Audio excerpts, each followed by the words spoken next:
Are we live? All right. So, I used to do a lot of Crowley content on this channel, and it's been a number of years, I think, since we've gotten into that particular subject.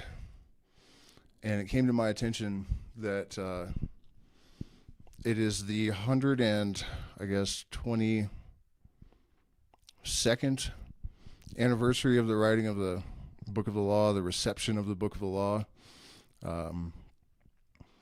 Aleister Crowley's Little Red Book. I should probably start by offering this warning. The Book of the Law says that it should be destroyed after reading, and that anyone that discusses the book are centers of pestilence. So, if you don't want to be a center of pestilence, you may want to click away. I think that warning probably has more to do with Crowley's inner conflict in regards to the book. And I also, before we get into this, want to mention that I don't promote following anyone. Crowley is interesting to me because I feel like he demonstrated, I guess, non-ordinary cognitive capacities. It's also maybe the only instance of someone with his level of intelligence fully devoting themselves to this type of subject. I really feel that a lot of the sort of satanic trappings have to do with his inner conflict. He was born into a Christian cult that was extremely strict and fundamentalist. And deep, deep, deep in his inner being, he had been, I guess, sort of predisposed to viewing anything that went against that cult's beliefs was satanic. And my personal feeling is that our job at this point in history is to extract the wheat from the chaff. There's a lot of value there. But the sort of Victorian trappings and the religious kind of aesthetic, I think that's something we need to get past.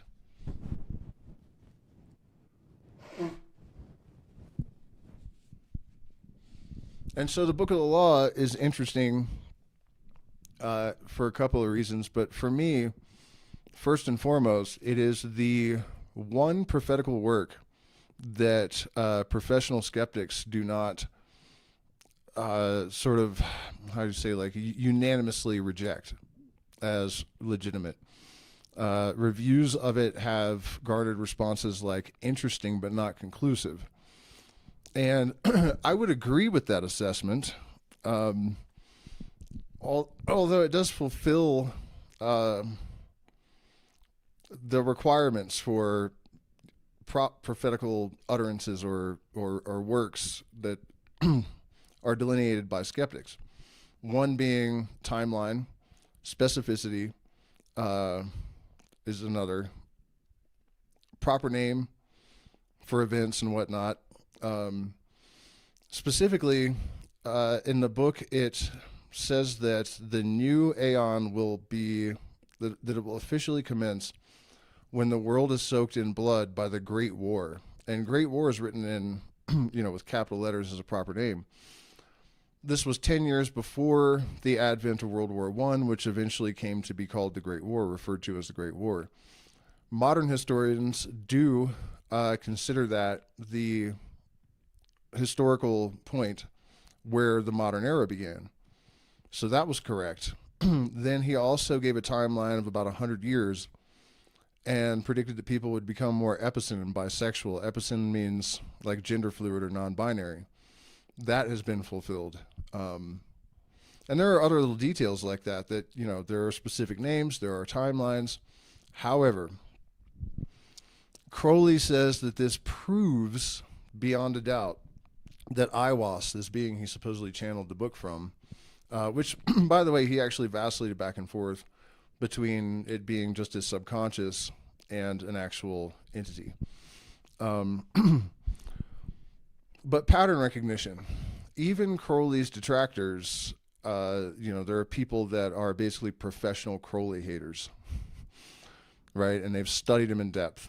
And even when they hate him, they will admit he was definitely a genius, of really high order, just in terms of like pure IQ level intellect. Given that fact, his pattern recognition, especially considering his level of education, his awareness of history, for him to be able to predict another or, a large-scale war having an economic impact that results in accelerated trajectory in industry, to extrapolate from the fact that our environment was becoming more comfortable, that being a macho man warrior was going to be less and less relevant over time, and to get the timelines more or less right is well within the powers of a genius with extremely powerful pattern recognition. So I have to say that I agree with the interesting but not conclusive assessment of these critics. It's definitely within the powers of pattern recognition to have achieved those predictions. Let me check in with the chat actually before we jump into the material here.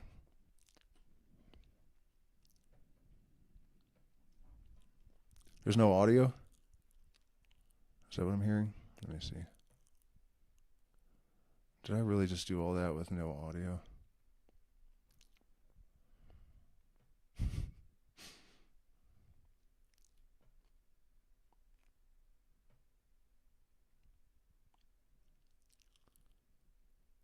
Audio is good. Okay.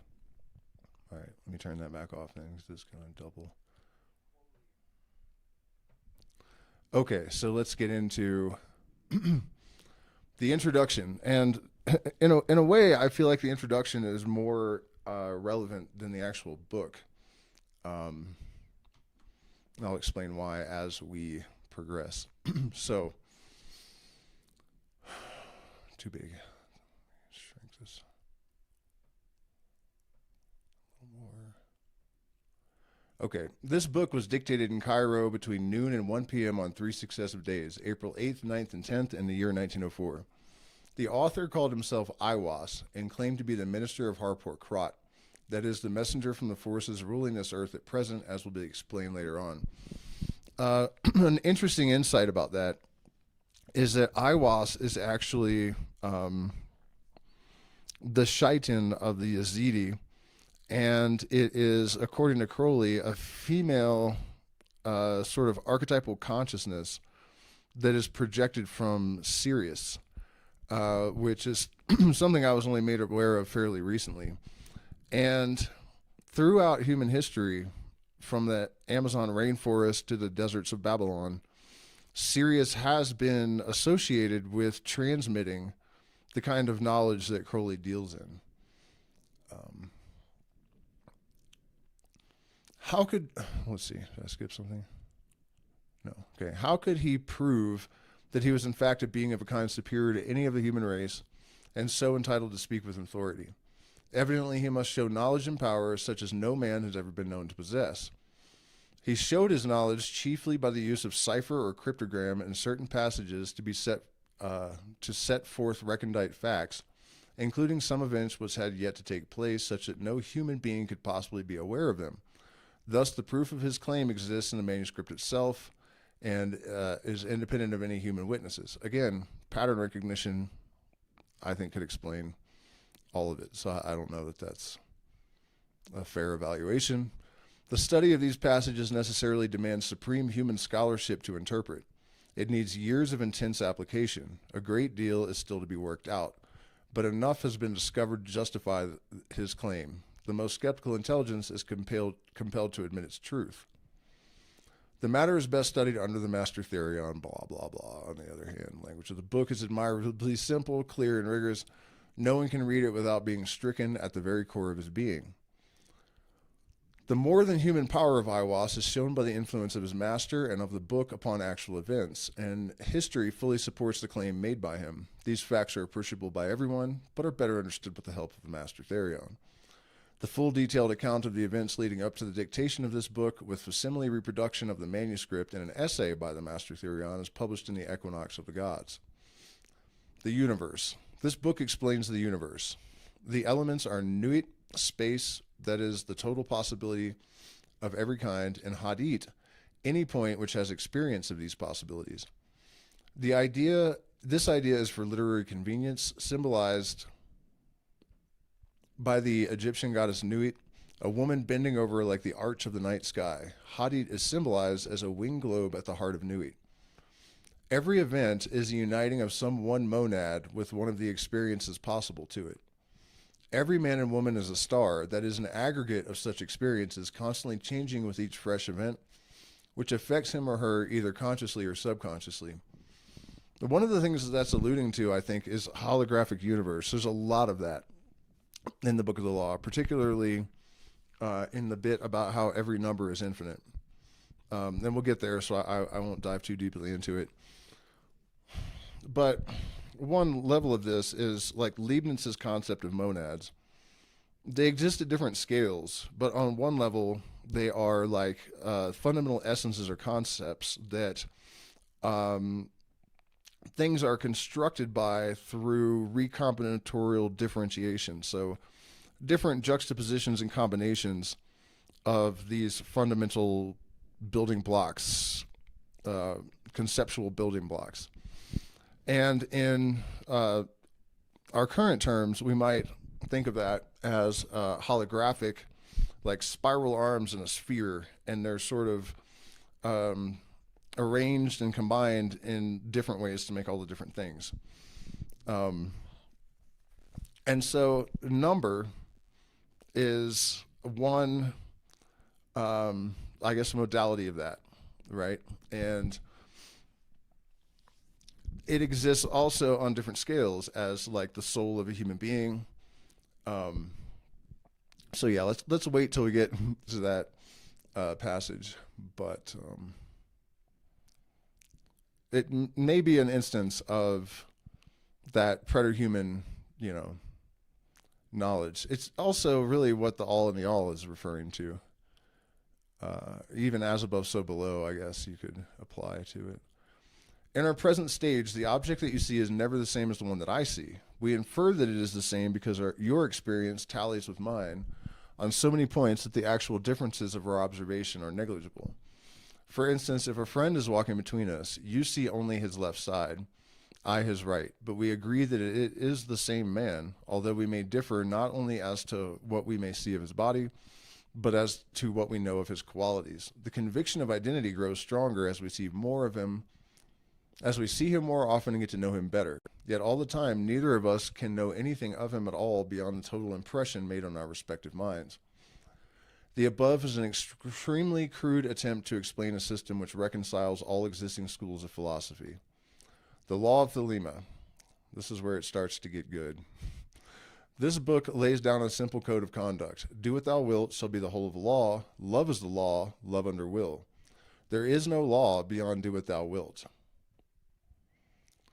There is so much to unpack in that statement, too. I mean, most of you guys probably know that people take it as do as thou wilt should be the whole of the law and leave it at that, that it just means that you can do whatever you want. And it actually is super contradictory because everything contains its contradiction, as Crowley will soon tell us. It actually means that you are absolutely enslaved by your true will. And Schopenhauer said, a man may choose to do his will, but he cannot will what he cannot will what he wills. In other words, the idea is that we have an innate purpose that to say it's not of our choosing probably isn't quite right. But due to social engineering and other dissonance that we have absorbed in our in our imbalanced environment, in our desynchronized state, right? We may believe that we are a painter when we are actually a doctor or something, you know? But the point really is that it is, in a sense, absolute freedom because you are aligned with this one fundamental purpose. But any deviation from that purpose is sin and blasphemy, basically. So, important designation there.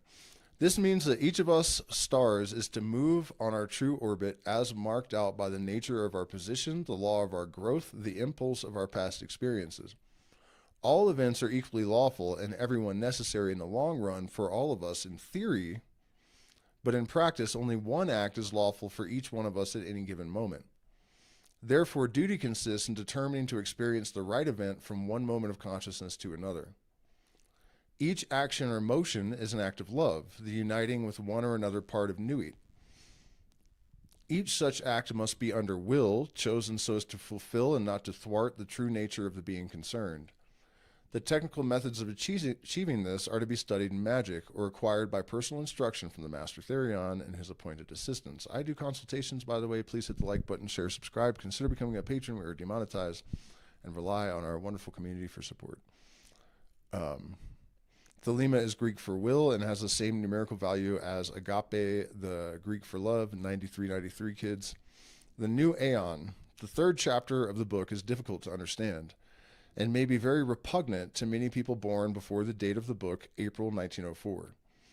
It tells us the characteristics of the period of which we are now entered. Superficially, they appear appalling. We see some of them already with terrifying clarity, but fear not. It explains that certain vast stars or aggregates of experience may be described as gods. One of these is in charge of the destinies of this planet for periods of 2,000 years. In the history of the world, as far as we know accurately, there are three such gods: Isis, the mother, when the universe was conceived as simple nourishment drawn directly from her. This period is marked by matriarchal government. Next, beginning 500 BC, Osiris, the father, when the universe was imagined as catastrophic. Love, death, resurrection as the method by which experience was built up. This corresponds to patriarchal systems. So an interesting aspect of that, I've noticed that we tend to perceive the universe or explain the universe based on where we're at in our societal trajectory, I guess. Meaning that when we discovered electricity, humans went, oh, the universe is electric. Then we enter the industrial age and suddenly the universe is a machine.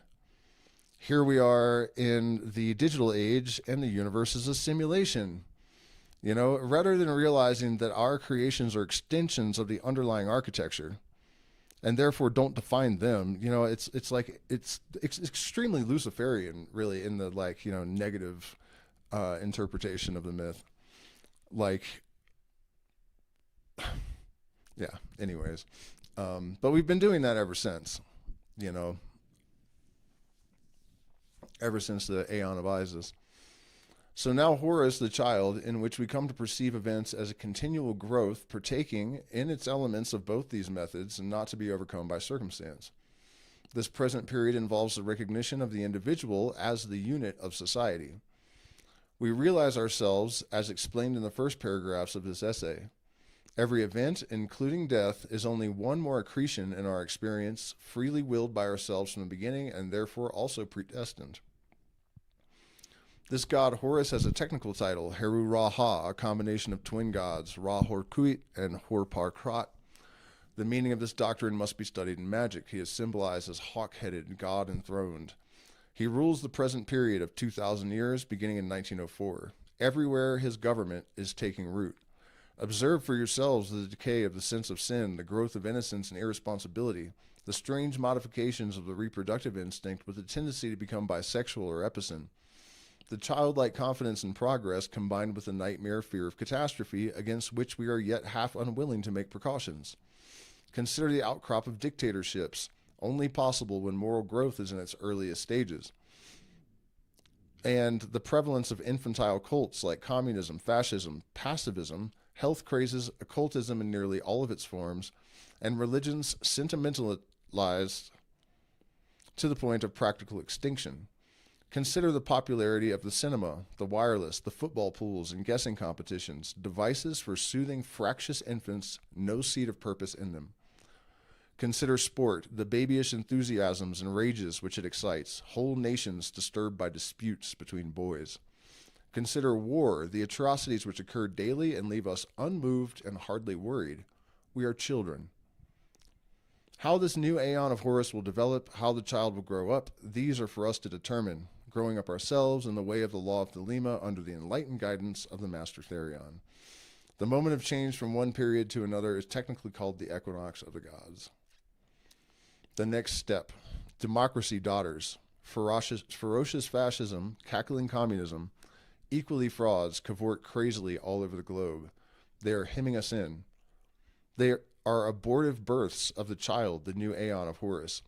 Liberty stirs once more in the womb of time.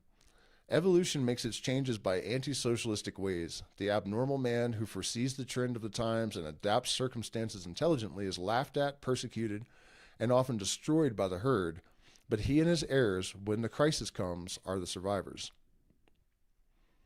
Above us today hangs a danger never yet paralleled in history. We suppress the individual in more and more ways. We think in terms of the herd. War no longer kills soldiers, it kills all indiscriminately. Every new measure of the most democratic and autocratic governments is communistic in essence. It's always restriction. We are all treated as imbecile children. DORA, the Shops Act, the motoring laws, Sunday suffocation, censorship. They won't trust us to cross the roads at will. Fascism is like communism, and dishonest into the bargain. The dictators suppress all art, literature, theater, music, news that does not meet their requirements. Yet the world only moves by the light of genius, and the herd will be destroyed in mass. The establishment of the law of Thelema is the only way to preserve individual liberty and to assure the future of the race. In the words of the famous paradox of the Comte de Phoenix, the absolute rule of the state shall be a function of the absolute liberty of each individual will. All men and women are invited to cooperate with the Master Therion in this great work. Just a second.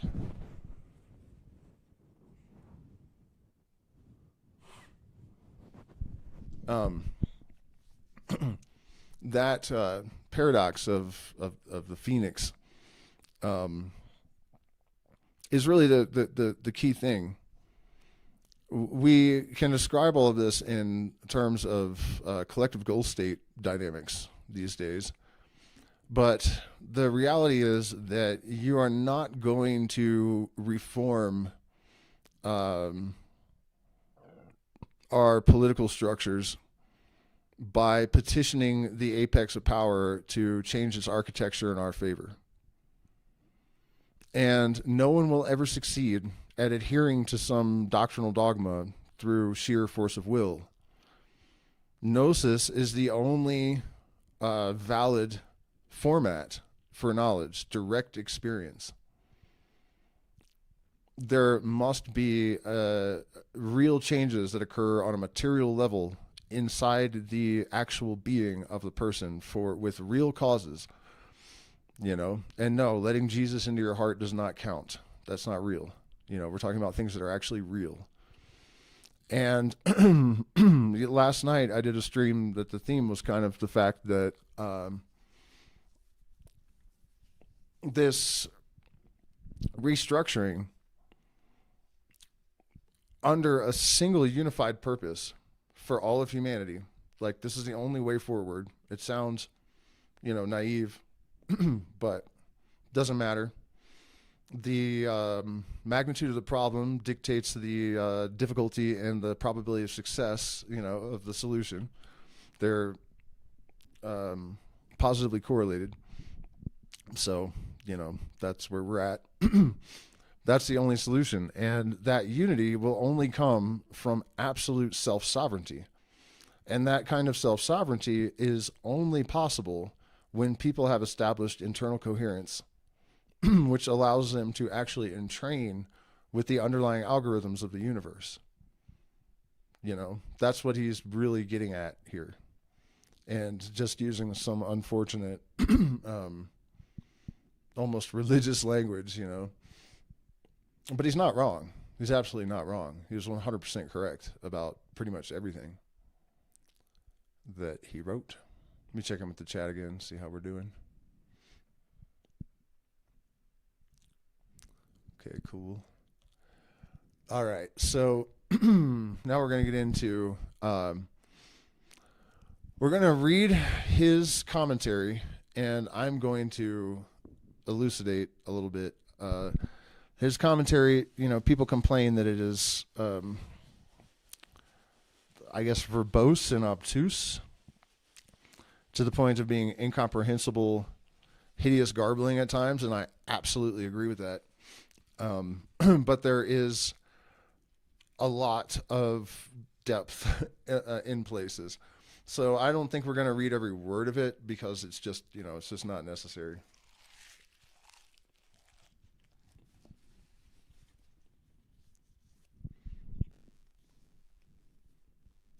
And also, I guess I'm saying if it drags a little bit at times, hang in there because it's going somewhere.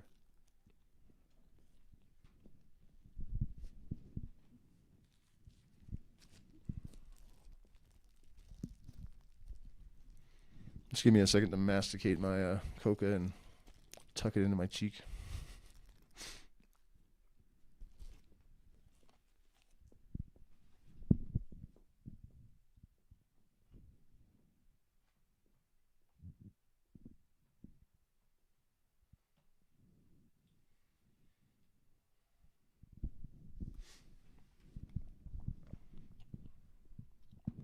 Hod, the manifestation of Nuit.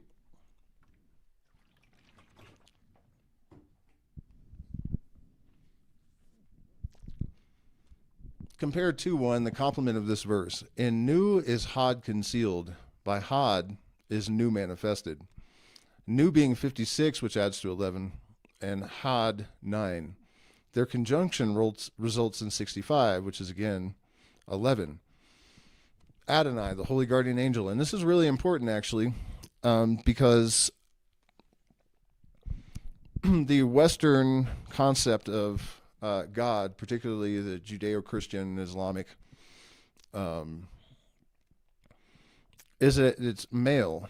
And it's interesting because a lot of these Bible thumpers that are insistent that the Bible is the literal word of God, if you read Genesis in Hebrew, the terms that are used for God, of which there are many, some of them are feminine, some are masculine, and some are both.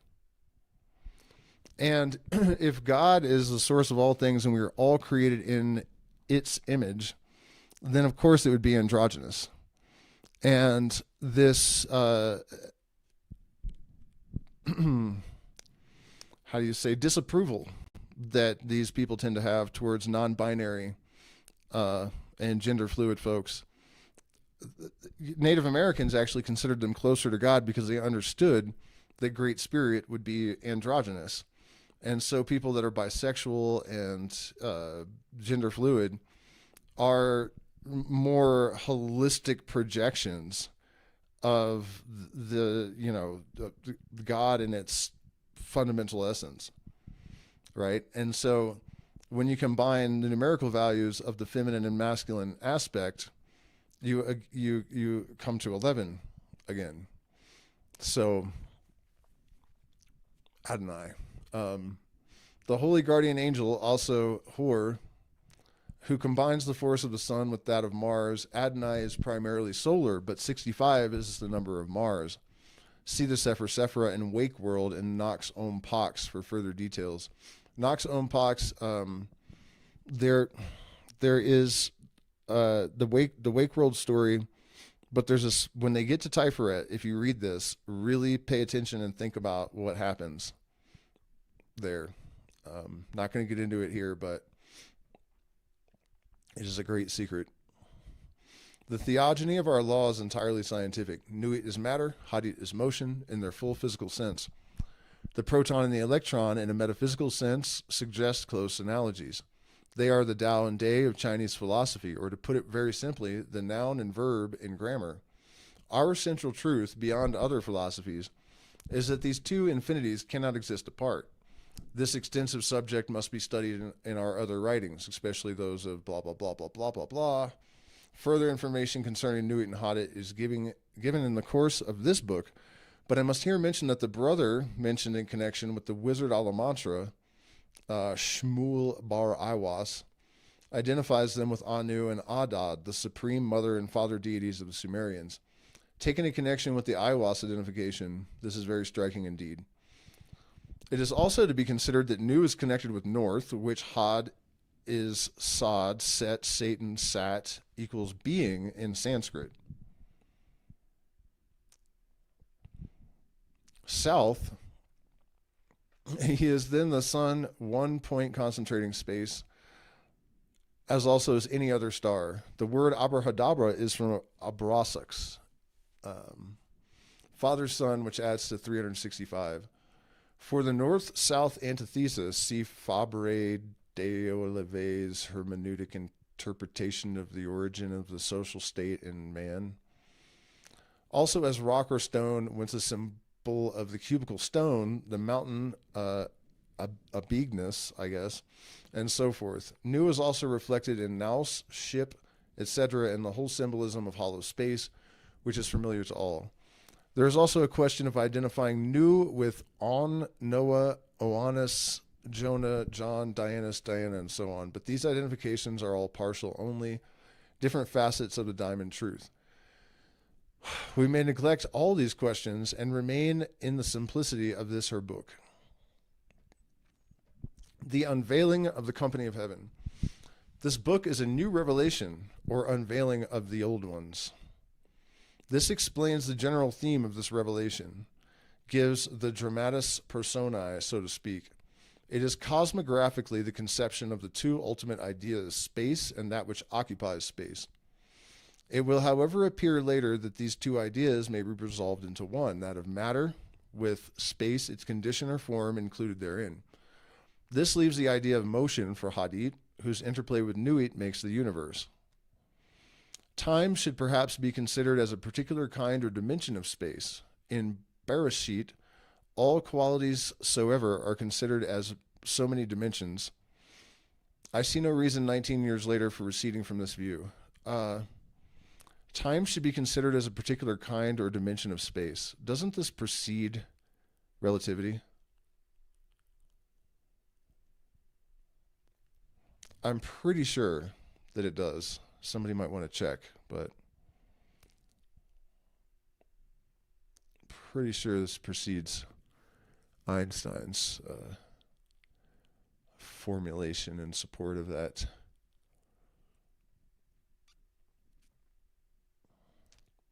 Further, this verse is to be taken with the next, the company of heaven is mankind, and its unveiling is the assertion of the independent Godhead of every man and every woman. Further, as Cobb's is star, there is further meaning. This book is to reveal the secret self of a man to initiate him. So there's levels to this whole every man and woman is a star thing, but it also just occurred to me this comment may not have been written, probably wasn't in 1904. So I'd have to check the date and then see if it preceded Einstein, his theory. But if you guys notice, Crowley described his holy guardian angel as basically being an emanation from a star. So if we look at the universe in like holographic, as a holographic information system, and the stars are distribution hubs for a primary goal state attractor, you know, and they all basically have different frequencies. So you could, I guess, think of them as like archetypal modalities of consciousness. And I'm not entirely sure how I think this works. I know there's something to this, that our consciousness comes to us on the rays of the sun. We are basically avatars of our star. But how that could possibly correspond to like every person on Earth, or you know what I mean? Like how is that distributed? I'm not really sure what to make of that. Personally, I know that I'm connected to Sirius in some strange way. I once received astrophysics that hadn't been published yet in regards to the Sirius star system as evidence that I had this connection. It was during an ayahuasca experience, and the information I was given was published like a week later, and it was really specific. And I've never read so much as like a layman's article on astrophysics. There's no reason that I could have come up with this stuff. So the idea there too is that our sun is sort of like a secondary distribution hub, and Sirius is actually like the main one. It's our second sun. And that's a whole nother subject that we should probably do a nice long live stream on. So every man and woman is a star. This thesis is fully treated in the Book of Wisdom or Folly. Its main statement is that each human being is an element of the cosmos, self-determined, supreme, co-equal with all other gods. From this, the law do what thou wilt follows logically. One star influences another by attraction, of course, but these are incidents of self-predestined orbits. There is, however, a mystery of the planets revolving about a star of whom they are parts, but I shall not discuss it fully in this place. Man is the middle kingdom. The great kingdom is heaven, and each star is a unit.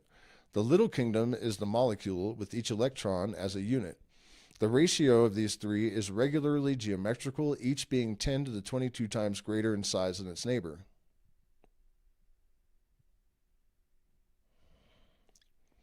See the Book of the Great Auk for the demonstration that each star is the center of the universe to itself, and that a star, simple, original, absolute, can add to its omnipotence, omniscience, and omnipresence without ceasing to be itself. That its one way to do this is to gain experience, and that therefore it enters into combinations in which its true nature is for a while disguised, even from itself. Analogously, an atom of carbon may pass through myriad Proteus phases, appearing in chalk, chloroform, sugar, sap, brain, and blood, not recognizable as itself, the black amorphous solid, but recoverable as such, unchanged by its adventures. This theory is the only one which explains why the Absolute limited itself, and why it does not recognize itself during its cycle of incarnations. It disposes of evil and the origin of evil, without denying reality to evil, or insulting our daily observation and our common sense.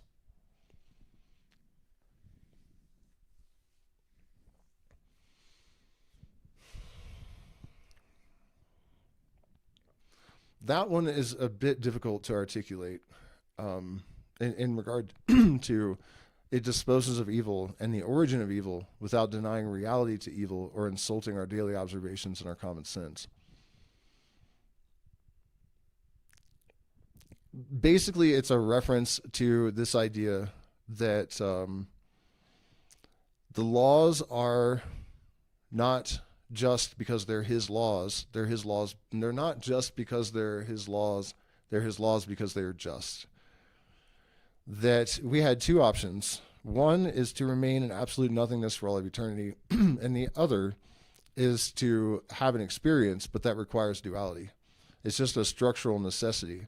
It's actually sort of mathematically emergent from the existence of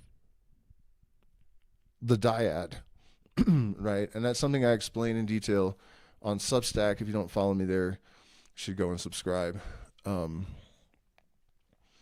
But yeah, it's a consequence of existence that's inevitable.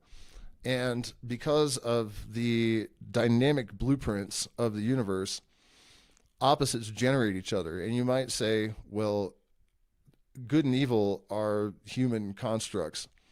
And that would be true if it wasn't for the fact that we live in a holographic information system where meaning is architectural, right? So that conflict, I think at least, is resolved by that. So, I mean, basically, like, all evil is actually in the service of good. All destruction is in the service of creation. And at the end of the day, it all serves the purpose of facilitating this process of creation and enrichment and development. And you know what I mean? So that I believe that's what he was getting at with all that. I here quote with one or two elucidatory insertions the original note originally made by me on this subject, May 14th. Oh, there we go, 1919. So that probably was after Einstein. All elements must at one time have been separate. That would be the case with great heat. Now, when atoms get to the sun, when we get to the sun, we get that immense extreme heat, and all of the elements are themselves again. Eliphas Levi said, on the planets we forget, and in the sun we remember. Imagine that each atom of each element possesses the memory of all of his adventures in combination. By the way, that atom, fortified with that memory, would not be the same atom, yet it is, because it has gained nothing from anywhere except this memory.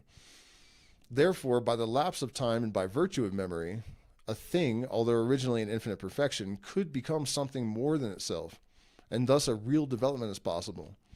One can then see a reason for any element deciding to go through this series of incarnations.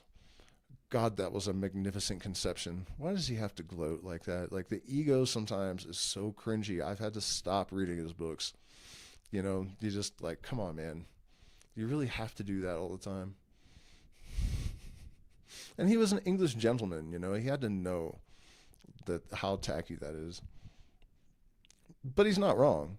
Because so, and only so, can he go. And he suffers a lapse of memory of his own reality of perfection, which he has during these incarnations, because he knows he will come through unchanged. So again,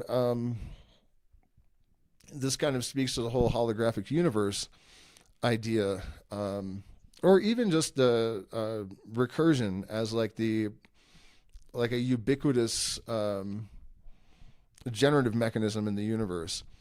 So the idea, if Penrose's conformal cyclical cosmos, CCC theory, the whole idea that the universe expands and contracts, and the purpose of these iterations is to refine the information based on, you know, what's happened in the past. He's basically saying that in the microcosm, the individual monad does exactly that. We see it in evolutionary trajectories of literally everything. So, you know, if it's true that the universe is holographic, and it's also true that the universe at large does this, then we can extrapolate from that we also do that. You know, and it's also one of the reasons that this work is so important is that if it turns out that he is objectively correct with all these descriptions, if Penrose is somehow proven correct, you know, or if we're otherwise able to, I mean, it's a difficult thing to bring from theory to, like, you know, empirically accepted fact, something that's happening on that scale, you know. But if we're somehow able to confirm that these things are, you know, objectively part of the universal process, and Crowley documented describing them, you know, it's increasingly looking like this is accurate, I guess, is the bullet point of this presentation.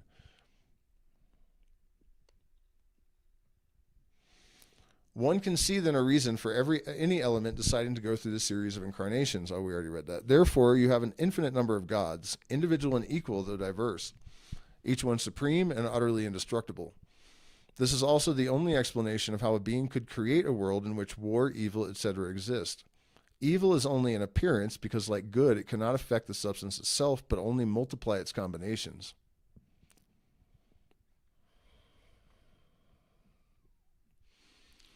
See, and this is when the mystics and, you know,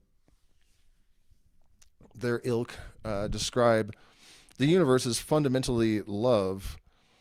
This is what they're, you know, and you look around the world and you see all this evil, and it's like, no, it's not, you know.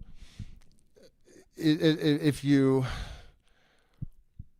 view love through this lens, then you can see how all of this shit is actually constrained to the purposes of this creative process. And all of the improvements are consequent, in a sense, of evil. and the pressures that the adversary, or the pressure of the adversary, is the fuel that fuels our metamorphosis.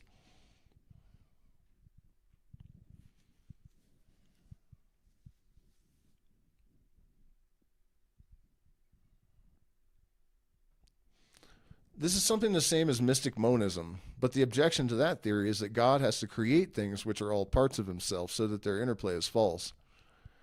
If we presuppose many elements, their interplay is natural. It is no objection to this theory to ask who made the elements. The elements are at least there, and God, when you look for him, is not there. Theism is obscurum per obscurius. A male star is built up from the center outwards, a female star from the circumference inwards. This is what is meant when we say that woman has no soul. It explains fully the difference between the sexes. I don't know, but I've been told big leg woman ain't got no soul.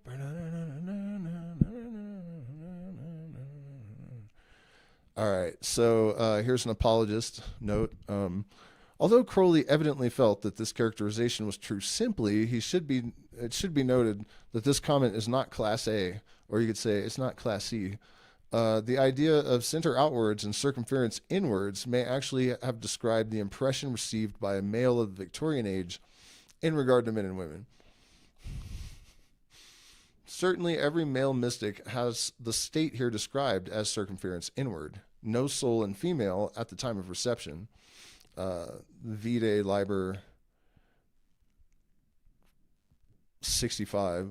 Equally, every woman who acts positively from awareness of her identity would qualify for center outwards, soul, and male in this sense. What Crowley identified as sex-linked may better be considered a modality linked, with the sexual linkage as much an accident of culture as anything else. Yeah, I mean, NPCs come in all fucking forms and flavors. Should I check in with the chat, see how you guys are doing, see if anybody's even hanging in here with me for this obtuse and tedious technical metaphysic devilry. Let's see. What does that say? Iteration, repetition, processor, utterance. What do you think the chances that Earth is flat are? 0. Is it lagging a bit for anyone else, or is it just me? Yeah, let me know about that. Not that there's probably anything I can do with it or about it. Do you mean the audio's clipping? Because I hate that. Let me see. Doesn't look like it should be. I feel like I had, oh no, now we're really going to get into some technical shit. This is where it really gets deep. It's good, but hang in there. Yeah, I guess I can respond a little bit more to that. Is the Earth flat thing. Like, there are so many things you can check with your naked eye. It's not a matter of taking the word of science for anything. When you're evaluating conspiracy theories, the first thing to think is, are there too many conspirators required? Flat Earth fucking fails so hard just at the first, that's the first metric, right? And it fails so hard. I was in the National Guard, and I didn't end up going through the full training because I went AWOL, but I was assigned to learn to engineer satellites, and learning how to program curvature is part of the fucking thing.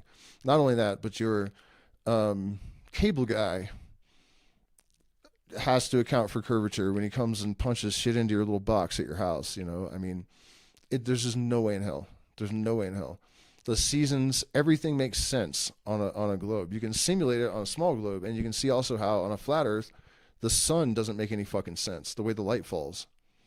You know, and flat earthers they'll just put a line like, okay, this is day and this is night and here's the sun. It's the dumbest fucking thing in human history. It really is. And the real reason for flat earth, I honestly believe, is that it is propaganda. It was a psyop created to discredit people that are seeing the truth. You know, people that are questioning the mainstream narratives, they see people like flat earthers and adrenochrome believers and, you know, various conspiracy theories that require just the tiniest bit of critical thinking and self-education. to just, like the adrenochrome, it's like a stress hormone. It would make you age rapidly. The effects are horrific. It's cheap to synthesize. You can order it from China. You don't need to get it from babies. If you did try to get it from babies, the adrenochrome is in a little tiny gland that only has micrograms in each gland. And so you would need an Empire States building full of babies in order to get like a couple of doses. And if all the elites were taking it, why are they all getting older? And you know what I mean? It's just so obviously fucking stupid that it hurts me to think about the fact that people believe these things, or that they, not just they believe them, but that they believe them without actually taking the time to just like investigate and let's see, what is adrenochrome actually as a molecule? What kind of effects does it have? Is it even feasible? No. All the way around 360 degrees. No. So anyways, and that's a really important thing, like Crowley's claims of non-ordinary or non-local information download type shit, right? I've experienced this, but I wouldn't even talk about it if I hadn't told people around me before the things were proven to be true, and then check back into people without suggesting anything. Just, what do you remember about this date or this event? Like as limited information as I can give, and ask the question to prevent, you know what I mean? That level of rigor is required of people that are working in this domain, because the mind is so slippery and tricky, and subjectivity is so problematic, and we are prone to delusions. Our memories are capable of rewriting themselves.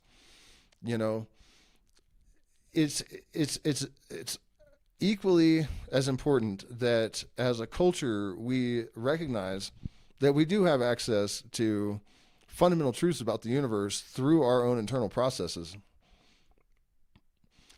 But it's equally important to balance that with the recognition that, when some housewife in the Bay Area that is, she's a real estate agent, she has no esoteric background, and she has a precognition, and it's legit. Now she thinks she's psychic. She starts channeling aliens. None of it's real. You being a shaman or a mystic or anyone navigating that kind of territory, it's the same kind of, it requires the same kind of like developmental process that becoming a scientist or anything else, and people don't give it the same regard as like a plumber. Anybody that feels like they've had any sort of experience like that suddenly, can just call themselves a psychic or a channeler or a shaman or whatever, and we have no real, I don't, it's not like I want to see like an institutionalized process for verifying this type of people. But you know what I mean? Like we don't really have degrees for that. We used to. It was called the mysteries. And this is what the OTO is supposed to be, and the Hermetic Order of the Golden Dawn and the Freemasons, the problem is that those things are no longer exist in their pure form. They have all been contaminated.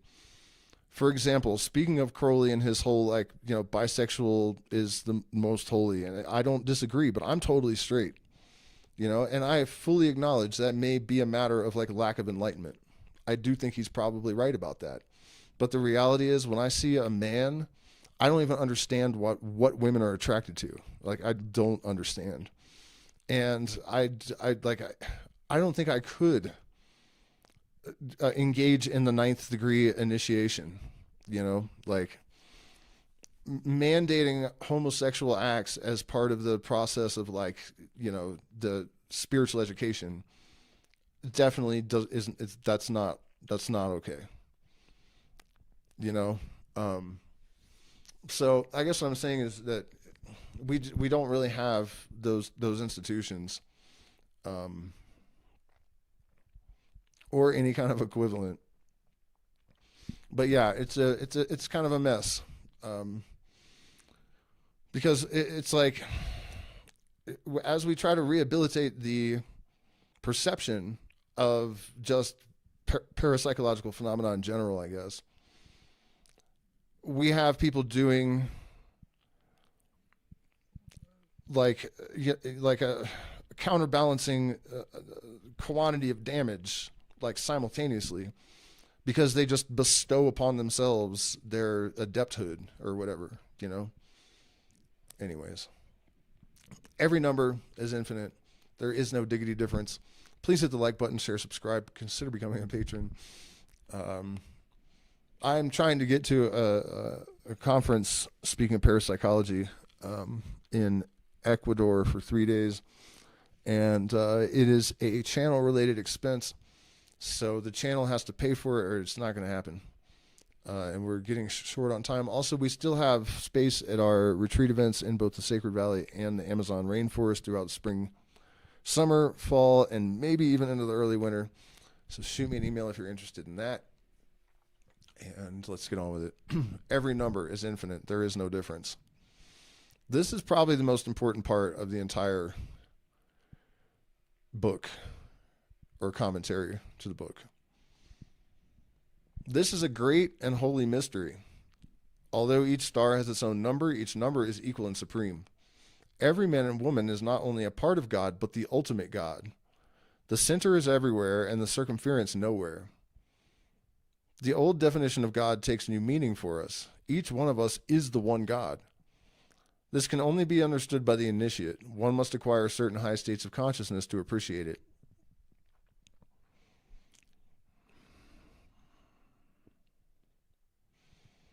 Initiate of what, first of all? I don't know that that's really true. Maybe to fully appreciate it. 5-MeO DMT is one way to see it directly.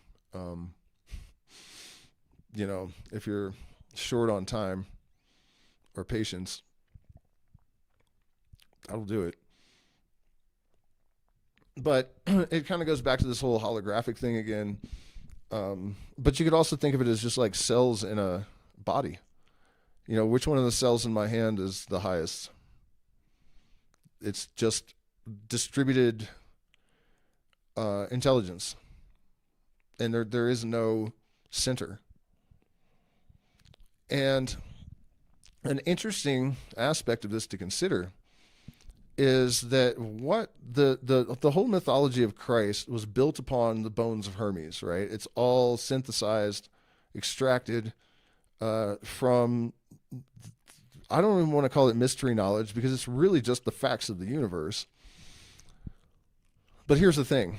If what we think of as God exploded, basically, and became what the Buddhists call the 10,000 things. Obviously, there's a hell of a lot more than 10,000, but good enough. If each monad is eternal and indivisible, God sacrificed itself that we may exist, and it will never exist again unless we cease to exist. Do you understand? That's kind of the implication. That if it divided itself into all of these eternal monads, then it will remain divided, and that it will never be, you know, like a whole being itself. The way around that, though, is that if you think of like dark and light, for example, just any two opposites that are juxtaposed, so there's an interference pattern. That interference pattern is everything that exists between these antinomies that are generated and sustained by them. And in that sense, this God could be sort of like what we are relative to our particles and single-celled organisms and all the little, you know, entities that make us up. The argument against that is that those things are not eternal. They are not like monads. They are field projections. They are that interference pattern. Still, though, I don't think that we can really come to any kind of like resolute conclusion, because those individual monads could just function as like nodes and create an interference pattern that results in a conterminous, deity, which is kind of what I've always assumed.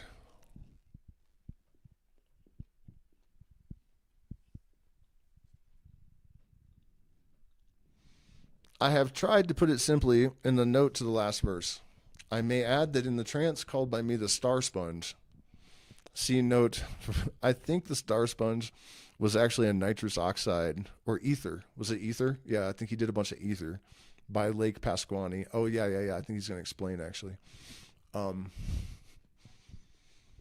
This apprehension of the universe is seen as an astral vision. It began as nothingness with sparkles in 1916, Era Vulgaris, by Lake Pasquani. I love that Era Vulgaris thing. That is such a better designation than after death. In New Hampshire, USA, and developed into fullness on various subsequent occasions. Each star is connected directly with every other star, and the space being without limit, Ein Sof, the body of Nuit, any one star is as much the center as any other. Each man instinctively feels that he is the center of the cosmos, and philosophers have jeered at his presumption. But it was he that was precisely right. The yokel is no more petty than the king, nor the earth than the sun. Each simple elemental self is supreme, very God of very God. In this book, is truth most insufferably splendid. For man has veiled himself too long from his own gliggity glory. He fears the abyss, the ageless absolute. But truth shall make him free. Well, in a sense. It must be understood from the beginning that this book contains the keys of all the knowledge necessary for the operation of the magical formula of the world during the aeon which it initiates. In this very early verse is already given a master key to mathematics and metaphysics. On applying this to current problems of thought, it will be discovered that the long fast doors fly open at a touch. Let us briefly examine the implications of this statement. It should not occasion surprise to find that the Book of the Law does not only anticipate the conclusions of the greatest modern mathematicians like Poincare, that goes beyond them, but goes beyond them. It was necessary that this should be the case so that the book might be beyond question the expression of a mind possessed of superior powers to any incarnated mind soever. Again, whether that was actually established, I think is pretty disputable. Crowley's grandiosity is definitely something that he is guilty of. Evidence for a lot of the other abominations he's been accused of do not exist, like the P3DO stuff and whatnot. There's a passage that's supposedly in his diary that people have cited in this book that doesn't exist. And, it really caught on. People believed it was real. I did at first. I just assumed, because he said it was in a book written by whoever made the meme or whatever, written by, who's that OTO guy?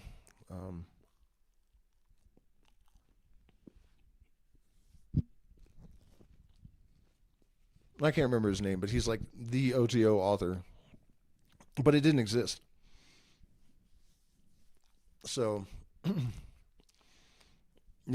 the worst things he's accused of, we don't have any evidence, but the grandiosity is a certainty.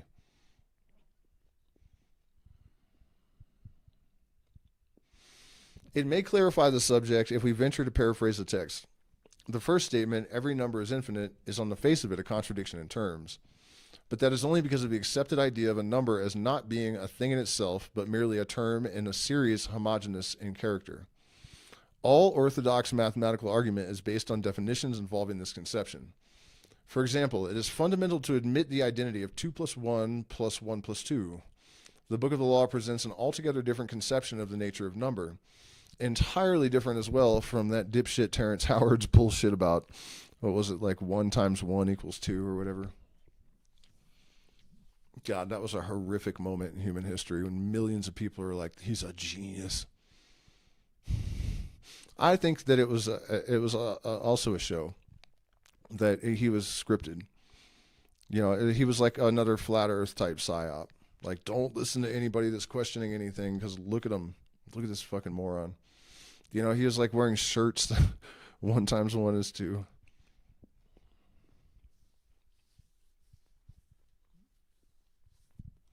Mathematical ideas involve what is called a continuum. Did I read that? I feel like I read that. No, okay. Which is superficially, at least, of a different character to the physical continuum. For instance, in the physical continuum, the eye can distinguish between the lengths of 1-inch stick and 2-inch stick, but not between those which measure respectively 1,000 miles and 1,000 miles and 1 inch, though the difference in each case is equally an inch. The inch difference is also perceptible or not perceptible according to the conditions. Similarly, the eye can distinguish either the 1-inch or the 2-inch stick from one of 1.5 inches, but we cannot continue this process indefinitely. We can always reach a point where the extremes are distinguishable from each other, but they're mean from neither of the extremes. Thus, in the physical continuum, if we have 3 terms, A, B, and C, A appears equal to B and B to C, yet C appears greater than A. Our reason tells us that this conclusion is an absurdity, that we have been deceived by the grossness of our perceptions.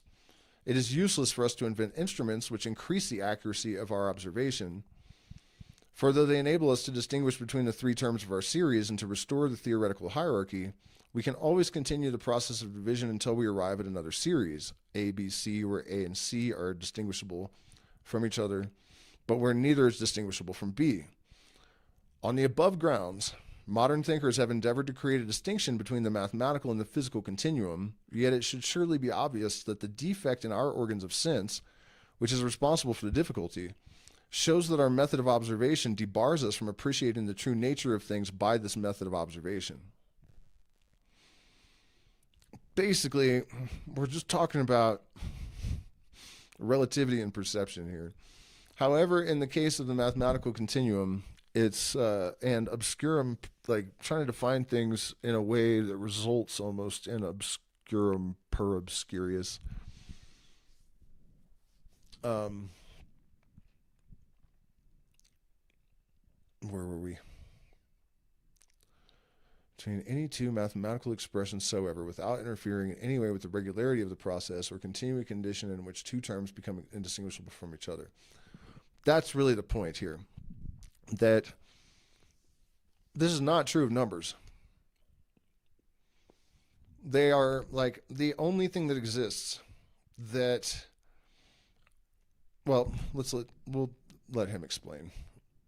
But you know what I mean? They don't require, it's like everything is defined by some relative relationship to something else except for number. There you go. The mathematical continuum, moreover, is not merely a question of a series of integral numbers, but of other types of numbers which, like integers, express relations between existing ideas yet are not measurable in terms of that series. Such numbers are themselves parts of a continuum on their own, which interpenetrates the series of integers without touching it, at least necessarily. For example, the tangents of angles made by the separation of 2 lines from coincidence to perpendicularity increases constantly from 0 to infinity. But almost the only integral value is found at the angle of 45 degrees, where it is unity. It may be said that there is an infinite number of such series, each possessing the same property of infinite divisibility. The 90 tangents of angles, differing from 1 degree between 0 and 90, may be multiplied 60-fold by taking the minute instead of the degree as the coefficient of the progression, and these again 60-fold by introducing the second to divide the minute. So on ad infinitum. All these considerations depend upon the assumption that every number is no more than a statement of relation. The new conception indicated by the Book of the Law is, of course, in no way contradictory to the orthodox view, but it adds to it in the most practically important manner.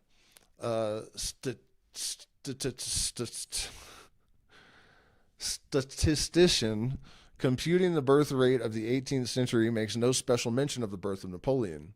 This does not invalidate his results, but it demonstrates how exceedingly limited is their scope even with regard to their own object. For the birth of Napoleon had more influence on the death rate than other phenomena included in his calculations, than any other phenomena, I think it should say. A short digression is necessary. It sure is.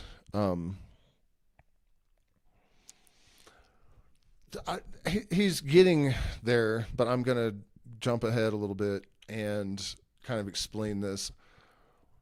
One of the things the Book of the Law suggests is that numbers are like entities, right? So if we think of numbers in terms of functional numerology, I call it, 5 is the number of cycles, 4 is the number of stability, 2, duality. These are not arbitrary correspondences. There's 4 legs on my chair. Most animals have 4 legs. There are 4 fundamental forces of physics, and so on. And in Western music, you have 4 notes in a chord. Anywhere that you move numbers in Western harmony, which is one of the best systems for understanding all of this stuff, 2 has this same function in terms of, like, if you play a second interval, it's the most dissonant duality. When you move from the first interval of the scale to the second, now we have the first minor chord. Darkness has entered the chat, and so on. And they all work like that. So it's not even a matter of numerical function. The number expresses its essence no matter where in the system it materializes. Right? So that's kind of part of what he's getting at here, that there's more to these numbers than just like numerical designations. And one of the other things is that our way of ordering them is just a convention. There is logic to it, but it's still a convention.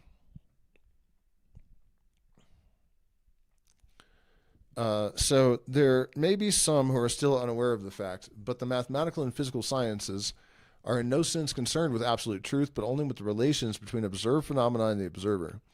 The statement that the acceleration of falling bodies is 32 feet per second is only the roughest of approximations at the best. In the first place, it applies to Earth. As most people know, on the moon, the rate is only 1/6 as great. But even on Earth, it differs in a marked manner because between the poles and the equator, and not only so, but it is affected by so small a matter as the neighborhood of a mountain. It is similarly inaccurate to speak of repeating an experiment. The exact conditions never recur. One cannot boil water twice over. The water is not the same, and the observer is not the same.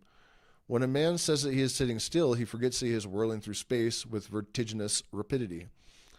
It is possibly such considerations that led earlier thinkers to admit that there was no expectation of finding truth in anything but mathematics, and they rashly supposed that the apparent ineluctability of her laws constitutes a guarantee of their coherence with truth.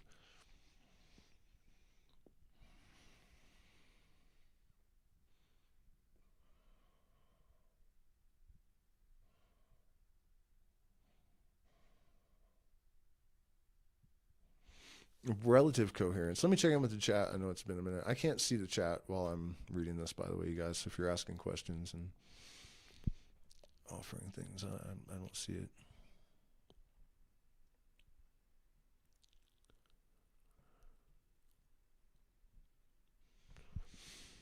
By the way, you guys, Friday night's never a great time in terms of turnout on this channel.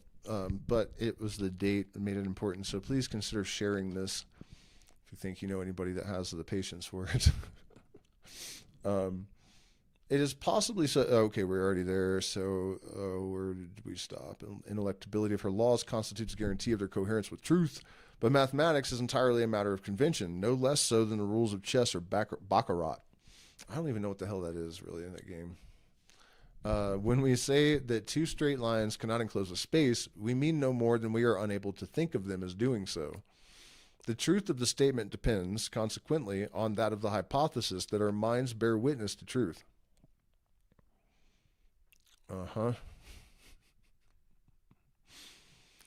That's a powerful statement right there, you guys. You really have to watch out, training your mind, training yourself to metacognition, to develop good metacognition the things that have evaded me, when you suddenly do realize them, like for example, I've had a lot of instances of, I don't like calling it non-local information access, because I think it all is already in our, if the universe is a holographic information system, then all the information is everywhere, so it's not really non-local. But you know what I mean. But I've described things with like completely specific details, theories in astrophysics and I guess subquantum mechanisms and whatnot before publication a few times. But then I realized a couple of things, that even though these things popped into my head prior to publication, there in every case was at least a little group of researchers that had the stuff in their head, and therefore it was in the field, right? And then I had taken these things to be evidence that it was truth, and I still kind of do, honestly. But the fact is that if pattern recognition plays a role in this, and I'm sure it does, I could still be cherry picking. My subconscious could be cherry picking from the field of theoretical research and extracting these things. It doesn't necessarily lend any weight to them as being true that they came into my subconscious before they were published. It only means that my subconscious could be scanning the field and extracting things that fit with the model that my subconscious is trying, you know what I mean? It's still, neural gating could still be engaged in determining which things come through these filters. The only reason that I think that that's not likely, or that it doesn't negate the possibility they actually represent truth, I guess, if that makes sense, is that once I had these models, they transpose across all systems, which is the point of the overall metathesis. So the fact that transposition works at different scales for the things that I've extracted, to me at least, suggests that they likely are correct, But you really have to pay attention, because it's really tempting, the ego is always there. It's really tempting when you've received some information from the ether somehow, and then it's verified to be exactly correct, even though it's something you've never studied before. It's definitely easy to go, it must be true, because I'm downloading, the shit for a reason. But that's not guaranteed, So anyways, the truth of the statement depends consequently on that of the hypothesis that our minds bear witness to truth. Yet the insane man may be unable to think that he is not the victim of mysterious persecution. We find no reason for believing him. It is useless to reply that mathematical truths receive universal consent, because they do not. It is a matter of elaborate and tedious training to persuade even the few people when we teach of the truth of the simplest theorems in geometry. There are very few people living who are convinced or even aware of the more recondite results of analysis. It is no reply to this criticism to say that all men can be convinced if they are sufficiently trained, for who is to guarantee that such training does not warp their mind? That's gangster. That's all the way gangster. And I'll add a little bit to that momentarily.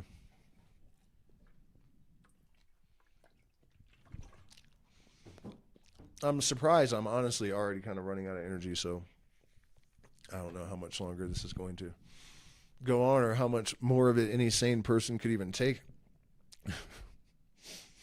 But what was I going to say about that?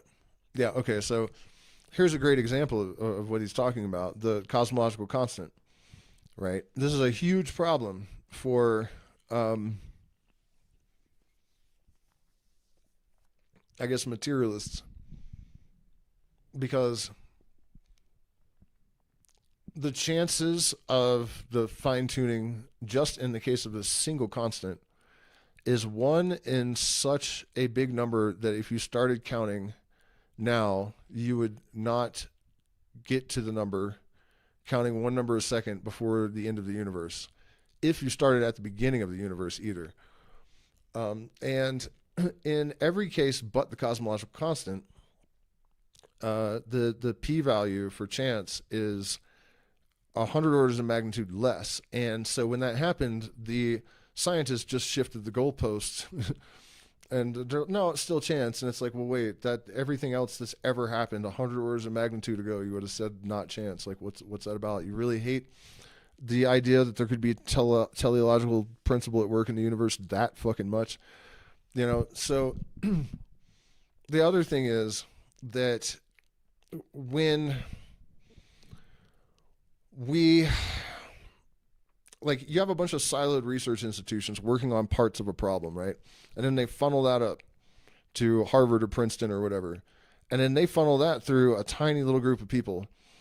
And it's not as true today as it was in Crowley's age, that there was only like a tiny little handful of people that had the technical capacity to really check the math. But in the I guess the distribution hub, the person that represents the distribution hub, you know, from academia to the general public, is a very narrow channel that consists of very few people. So the ability to control and manipulate what comes out of that final silo, it doesn't require controlling very many people at all. Still, you know. So basically his point still stands to a large degree.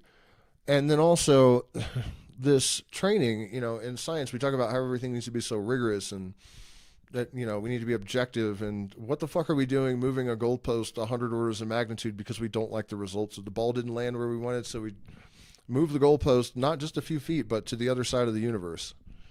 You know, that's fucking whack. That's not scientific.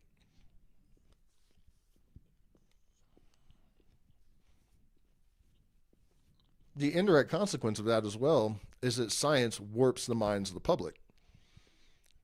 Because, you know, your average educated liberal hears this, and a lot of them would notice that, wait, that's not, but your p-value for chance is, you know, other side of the universe normally. Like what, you know, so in order to trust the institution of science, they suddenly have to like inculcate this massive cognitive dissonance and just like sustain that. Or their trust and belief in the institution and the entire culture that they exist in is severely fucking damaged. You know? And people don't notice this stuff or really consider it, you know, the impact that that kind of fuckery on the part of academia. It is the seeds of insanity, of decoherence. And that is also a really valuable thing to consider because it is a seed of decoherence for that institution, you know? Even though the NPC, muggle, fucking college-educated liberal I was talking about doesn't go, hey, wait a minute, motherfucker. Something's not right here. In his subconscious, that seed of decoherence from that instance is vibrating. You know what I mean? And that type of shit is actually part of, you know, that's a big part of what we're seeing right now is that they have scattered into the wind enough of those seeds of decoherence that they're actually starting to become distribution hubs in the field. And they are destabilizing the old control grid with their lies. You know what I mean? They do understand, actually. I think they do. But that didn't stop them or something. I mean, I don't really know how to explain it in full. But they might as well be like, you know, physical objects, like particles or something, that they're the lies and the deceptions. It's not like they just get swallowed and disappear. That's not what happens. They just get lodged in the subconscious and they grow, you know.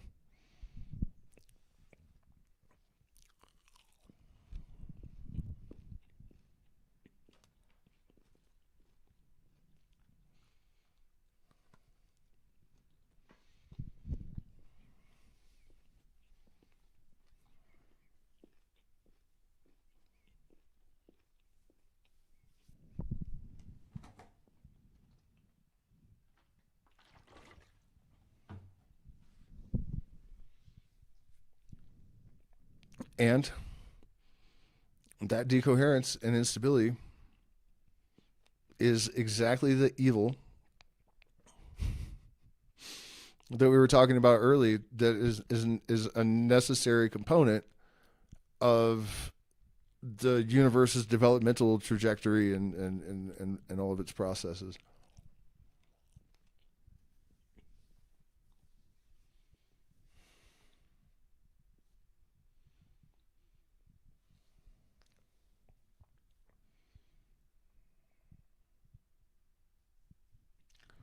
Okay, I don't know if I read that already or not, but it's just, again, he's like, shit is relative. We are thus forced to the conclusion that all investigation may be stigmatized as obscurum per obscurium. Logically, our position is even worse. We define A as BC, where B is DE, and C as FG. Not only does the process increase the number of other unknown quantities in geometrical progression at every step, but we must ultimately arrive at a point where the definition of Z involves the term A. Not only is all argument confined within a vicious circle, but so is the definition of the terms in which any argument must be based. And you will find that this is true of any number of things. It's just that if you think in binary terms, or if how do you say selection, is it selection bias? You believe in what you want, like, for example, reincarnation. I had a huge number of experiences that suggested a reincarnation of a certain person, to the extent that everyone around me was saying it to me before I ever said a word about it. And people on the street have done it. People in medicine circles over the years. A shaman, my partner and I, the first time we drank medicine together, the fucking shaman saw it and freaked out. But if you go through all of the real possible explanations, it just feathers out into all kinds of shit. Genetic memory. If the universe is a recursive, like, iteration, expand and contraction, the whole thing. And the point of it is the preservation of the data from the previous iteration and then refining, then all that is in the field still, and theoretically we could have access to it, right? So if I've done this a million times and studied all these, you know what I mean? It's just like, it's just the resonance bleed from the last iterations, previous iterations. It could be all kinds of shit. When you see these guys in India that have very specific memories and they know where a body's buried or whatever, there are small villages, everyone's related. It's just genetic recall. So if you really try to follow any kind of, especially when it comes to like esoteric and metaphysical stuff, the best you're usually going to do is come to like a fork. You're not going to get a yes or no. And there are reasons for this. Very important structural reasons, even, why you cannot resolve the paradoxes that, are the dead ends of epistemological fucking our epistemological efforts, I guess,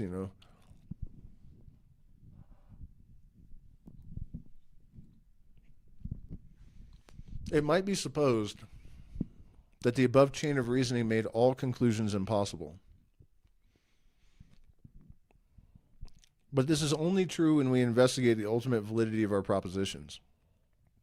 We can rely on water boiling at 100 degrees centigrade. In revising this comment, I note with amusement that it has escaped me that 100 degrees centigrade is by definition the temperature at which water boils. I have seen it boil at 84 degrees on the Baltoro Glacier and determined my height above sea level by observing the boiling point so often that I had forgotten the original conditions of Celsius. Although for mathematical accuracy, water never boils twice running at precisely the same temperature, and although, logically, the term water is an incomprehensible mystery. That's funny shit that he said that, because we take water for granted as this very simple liquid, but it turns out it's not one liquid, it's two liquids. And this is something that people had suspected for a long time. And the reason is this, and this is a fucking trip, and it also supports a teleological principle in the universe, I think, because it's another one. It's like almost like fine tuning of the cosmological constant. Like, come on. Ice in every liquid but water sinks. If frozen water sunk, there would be no life possible on Earth. Why does it fucking float? Because it's two things. The ice is one of the liquids, and what the liquid is, I guess, the other two that haven't frozen. And I'm assuming that at some point the other stuff freezes too, because things become solid ice. But there's a documentary on YouTube where you can see how they did this with some insane, like, you know, photographs and laser flashes in, like, you know, quadrillionths of a billionth of a second. And they were able to photograph how there were two layers in the ring of water that they sprayed, and that they weren't the same substance. I mean, it's the best I can do at explaining it. But there are a lot of other things about water that are super mysterious. I think it's on Neptune or Uranus. There is some water that is so,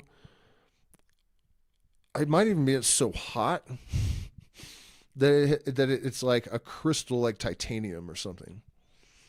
It has all these weird ass forms that, you know, at extreme temperatures and stuff, that we just, you can barely even explain a lot of it. Water actually is an incomprehensible mystery. Also, there's something about flows that should be predictable using, you know, just the same laws that we use to predict anything else, and it doesn't work with water. I can't remember the details of it, but that documentary is worth checking out. I don't remember what it might be. The Incomprehensible Mystery of Water, actually. Honestly, I would almost bet that's what it was actually called. So, to return to our so-called axiom, two straight lines cannot enclose a space. It has been one of the most important discoveries of modern mathematics that this statement, if we assume the definition of the various terms employed, is strictly relative, not absolute, and that common sense is impotent to confirm it, as the case of the boiling water.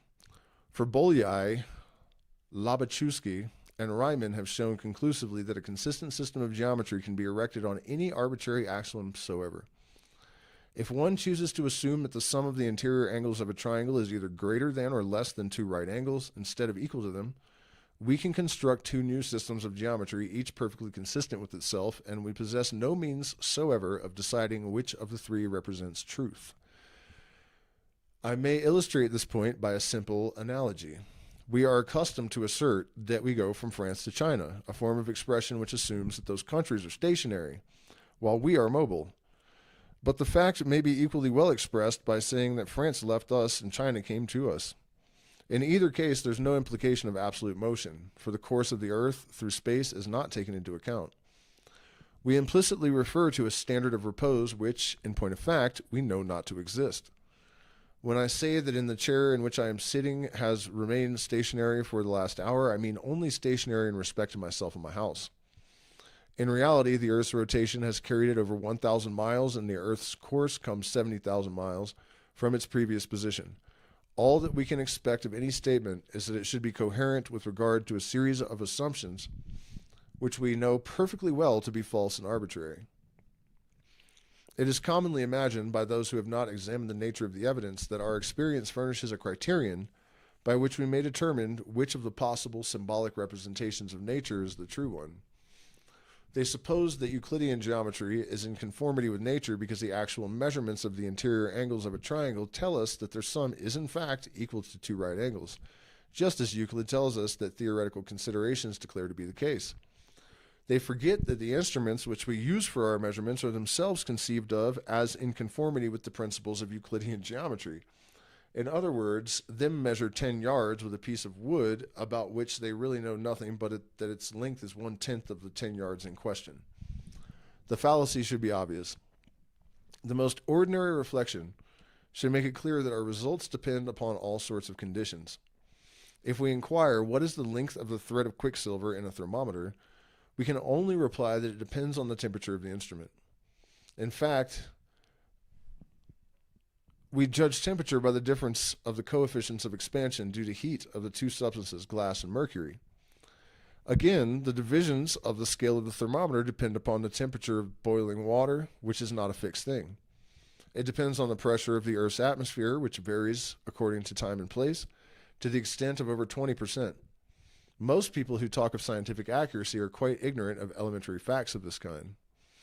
It will be said, however, that having defined a yard as the length of a certain bar deposited in the Mint of London, under given conditions of temperature and pressure, we are at least in a position to measure the length of other objects by comparison, directly or indirectly, with that standard. In a rough and ready way, that is more or less the case. But if it should occur that the length of things in general were halved or doubled, we could not possibly be aware of the other so-called laws of nature. We have no means soever of determining even so simple a matter as to whether one of two events happens before or after the other.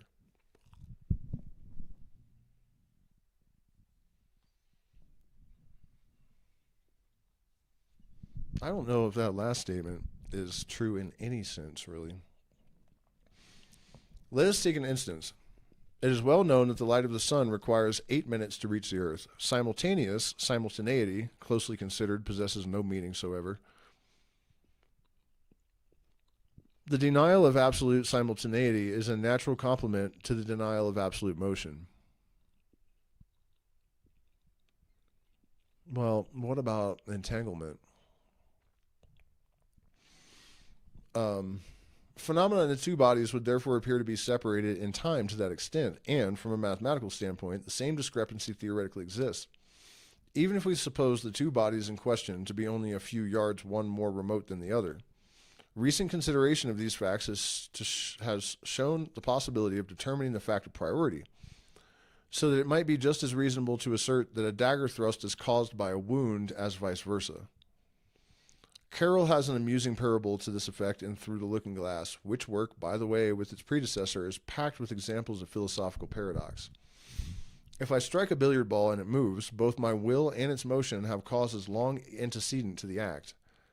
I may consider, and it's funny, that 11 being the number of will, there's 11 seconds between, like when the decision is made in the subconscious and when we actually act or become aware of the decision. It's 11 seconds.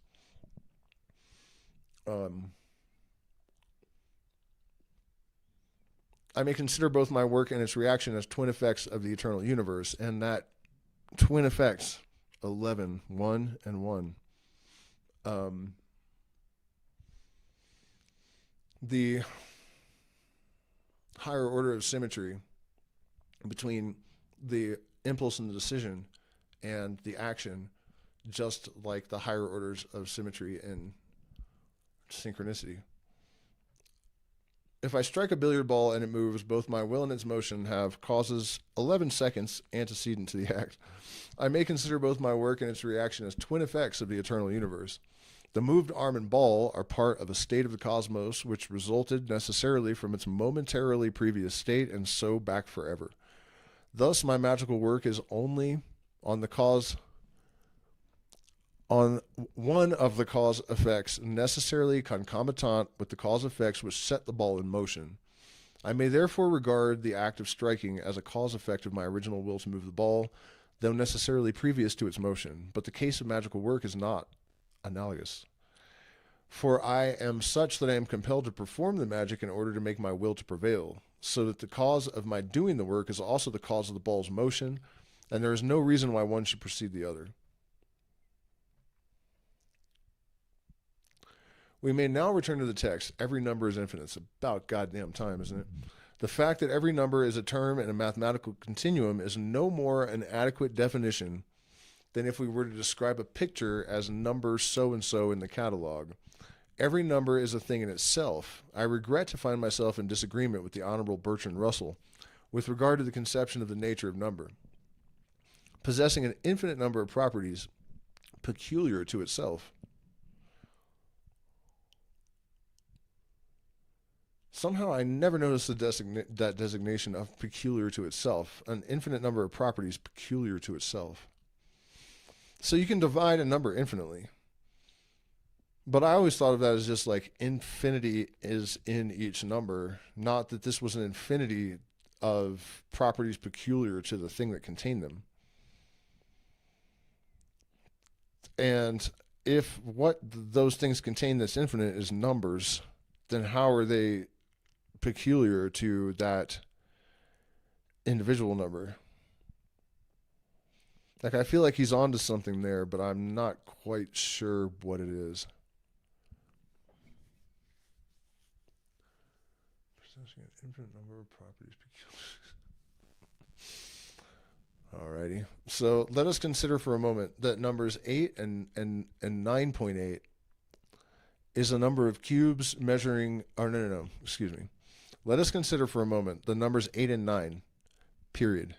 8 is the number of cubes measuring 1 inch one way in a cube which measures 2 inches each way, while 9 is the number of squares measuring 1 inch each way in a square measuring 3 inches each way. There is a sort of reciprocal correspondence between them in this respect. Okay. By adding 1 to 8, we obtain 9, so that we might define unity as that which has the property of transforming a three-dimensional expansion of 2 into a two-dimensional expansion of 3.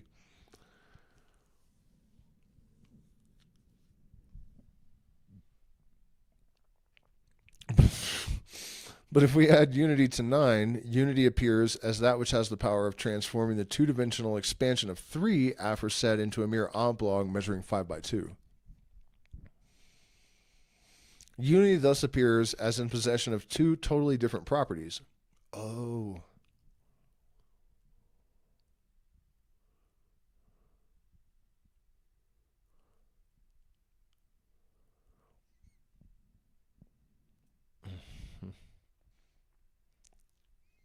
Are we then to conclude that it is not the same unity? How are we to describe unity? How know it? One of the ways to think about this as corresponding to number as entity, like if an artist does two things, like Jerry Garcia played music and he also made art, but you can tell his art or his music, and if he makes acoustic music, you can still tell it's him, but it's completely different than, the Grateful Dead. So it's something like that. That there's some sort of like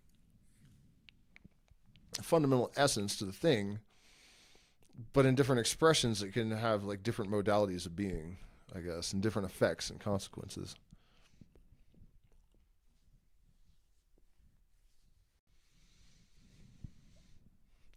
So how are we to describe unity and how know it?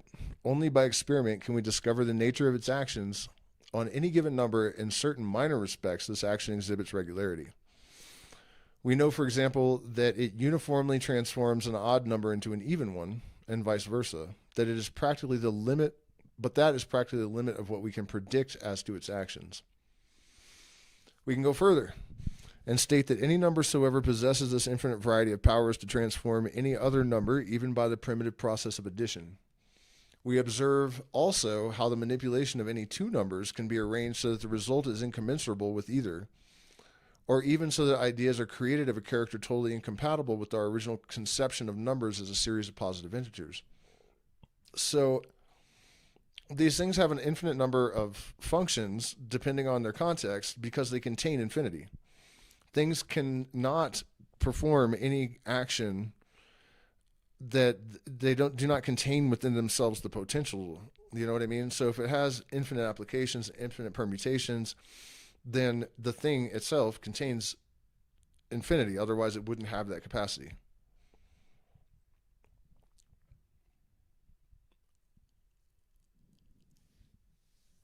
And then that's a demonstrable fact because you can divide the number infinitely. that, it's demonstrable that it actually contains infinity. We observe also how the manipulation of any two numbers can be arranged so that the result is incommensurable with either, or even so that ideas are created of a character totally incompatible with our original conception of numbers as a series of positive integers. We obtain unreal and irrational expressions, ideas of a wholly different order, by a very simple juxtaposition of such apparently comprehensible and commonplace entities as integers. There is only one conclusion to be drawn from these various considerations. It is that the nature of every number is a thing peculiar to itself, a thing inscrutable and infinite, a thing inexpressible. Even if we can understand it, in other words, a number is a soul in the proper sense of the term, a unique and necessary element in the totality of existence. We may not turn to the second phrase of it. We may now, it should say, that's a typo, turn to the second phrase of the text. There is no difference. It must strike the student immediately that this is, on the face of it, a point-blank contradiction of all that has been said above. But everything contains its contradiction. What have we done but insist upon the essential difference between any two numbers, and show that even their sequential relation is little more than arbitrary, being indeed rather a convenient way of regarding them for the purpose of coordinating them without understanding anything else. On a similar principle, we number public vehicles or telephones without implication even of necessary sequence. The appellation denotes nothing beyond membership of a certain class of objects, and is indeed expressly chosen to avoid being entangled in considerations of any characteristics of the individual so designated except that cursory designation. When it is said that there is no difference between numbers, for in this sense I think we must understand the phrase, we must examine the meaning of the word difference. Difference is the denial of identity in the first place, but the word is not properly applied to discriminate between objects which have no similarity. One does not ask what's the difference between a yard and a minute in practical life. We do ask the difference between two things of the same kind. The Book of the Law is trying to emphasize the doctrine that each number is unique and absolute. Its relations with other numbers are therefore in the nature of illusion. They are the forms of presentation under which we perceive their semblances. And it is to the last degree important to realize that these semblances only indicate the nature of the realities behind them in the way in which the degrees of a thermometric scale indicate heat. It is quite unphilosophical to say that 50 degrees centigrade is hotter than 40 degrees. These are simply conventions invented by ourselves to describe physical states of a totally different order.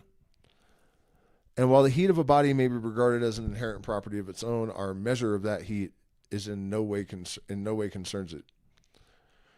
We use instruments of science to inform us of the nature of the various objects which we wish to study, but our observations never reveal the thing as it is in itself. They only enable us to compare unfamiliar with familiar experiences. The use of an instrument necessarily implies the imposition of alien conventions.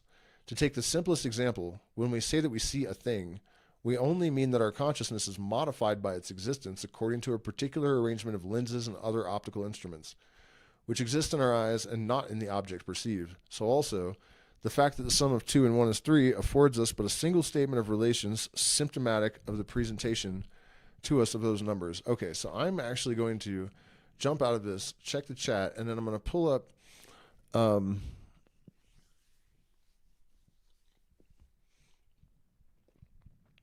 something else to help me to explain something that sort of grounds this a little bit more in like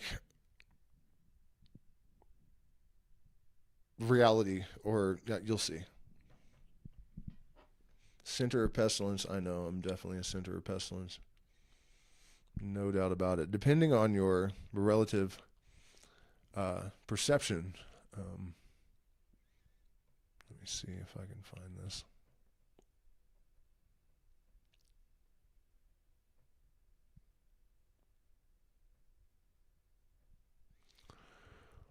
So I had trouble articulating this. So I just basically like babbled it into the AI, and what it gave me was exactly what I was trying to say. So I'll give you the AI's version because my ability to articulate it was a mess. It was a disaster. So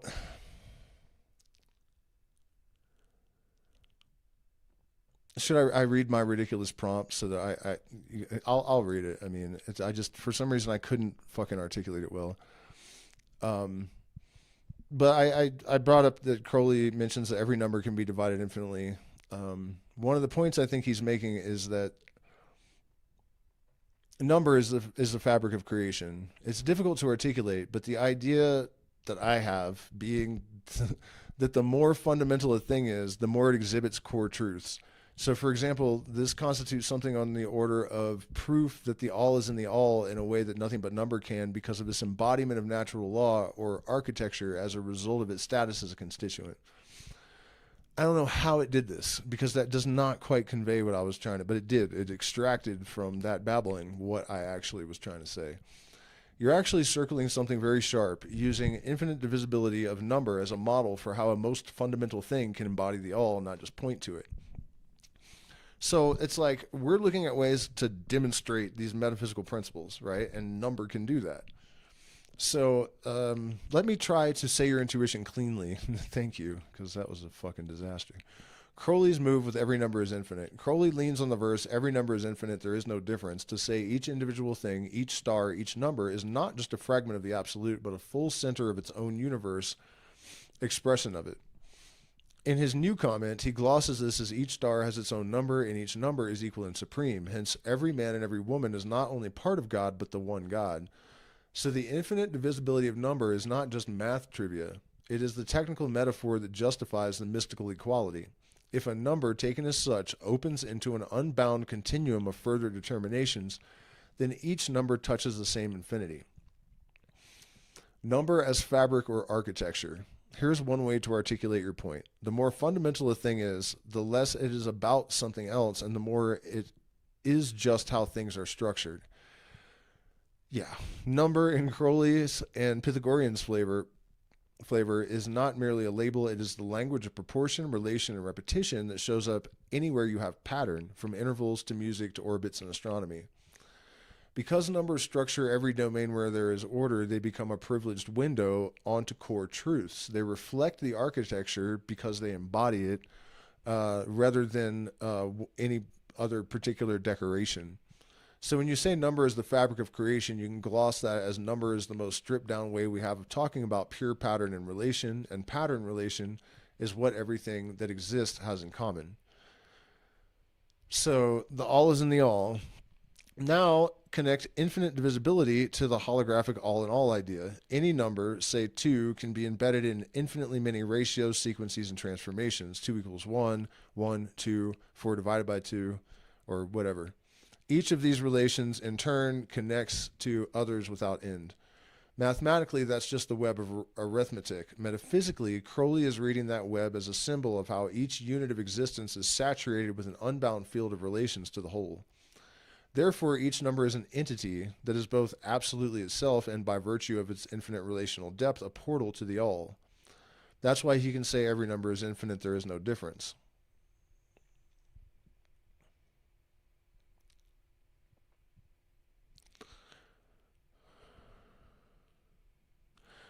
Yeah, okay. So, and you see, I even asked it. When my prompts are rambling obtuse, you're often able to articulate precisely what I meant. How do you do that? Crowley comments that every number can be divided infinitely, and he takes that seriously as ontology, not just arithmetic.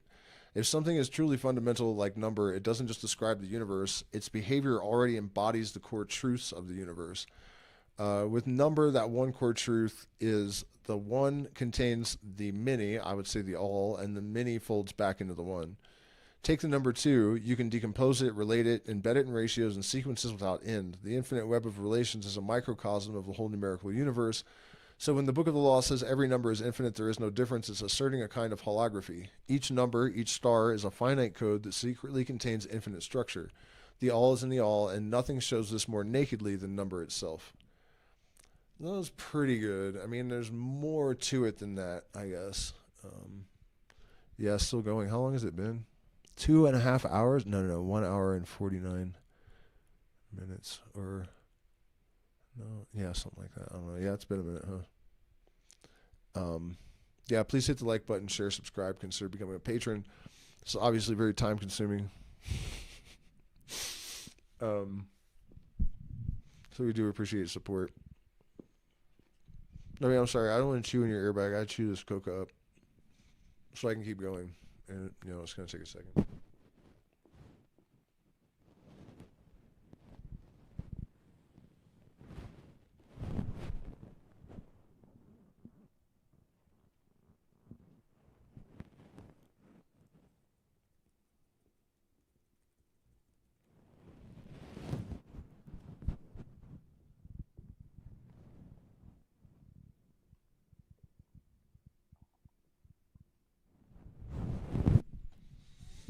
It's like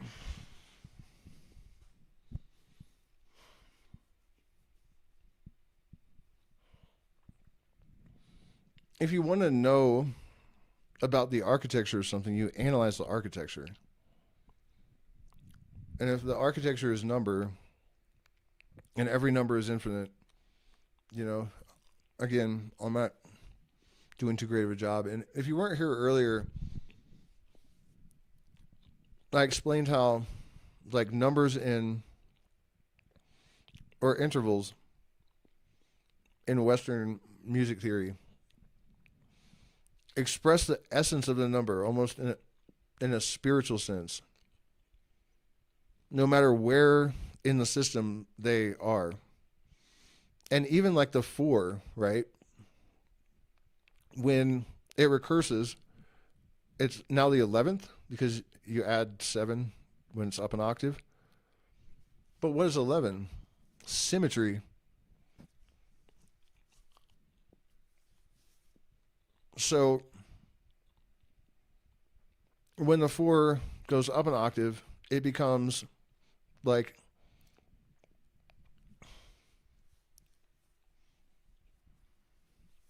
the foundation for a new structure, And I guess it's harder to fully explain what I mean without the full context of like music theory, but there's also the 7th degree and its destabilization, right? It's like the symmetry threshold where the system has to decohere in order to reconfigure at the octave at a higher level. And the diminished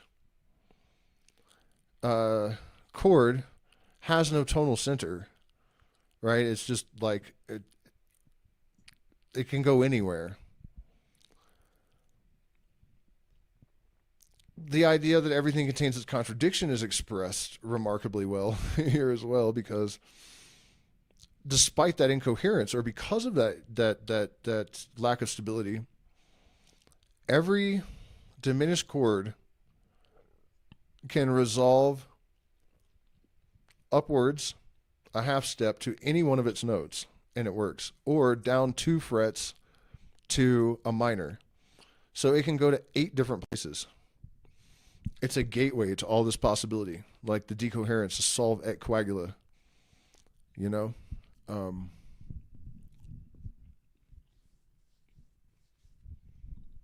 and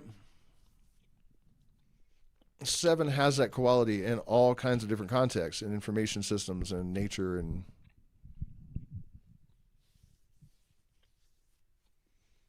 so that's really one of the important takeaways here.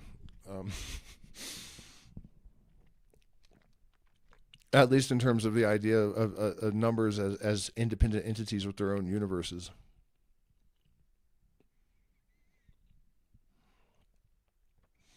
And they contain infinite potential within certain restrictions, just like people. And this kind of spirituality, I guess, it seems like tedious, I think, probably to a lot of people. And it's probably easy to miss the point. But there is a point. And the brain actually deals with information differently when it receives like empirical, like objectively factual data versus like a faith-based belief. So when you understand as above, so below, you understand that it's a holographic information system.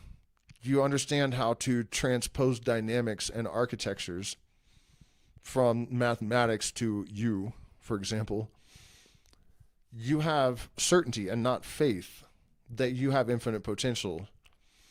And you also can learn from observing how that works in a number that there are limitations. That, you know what I mean?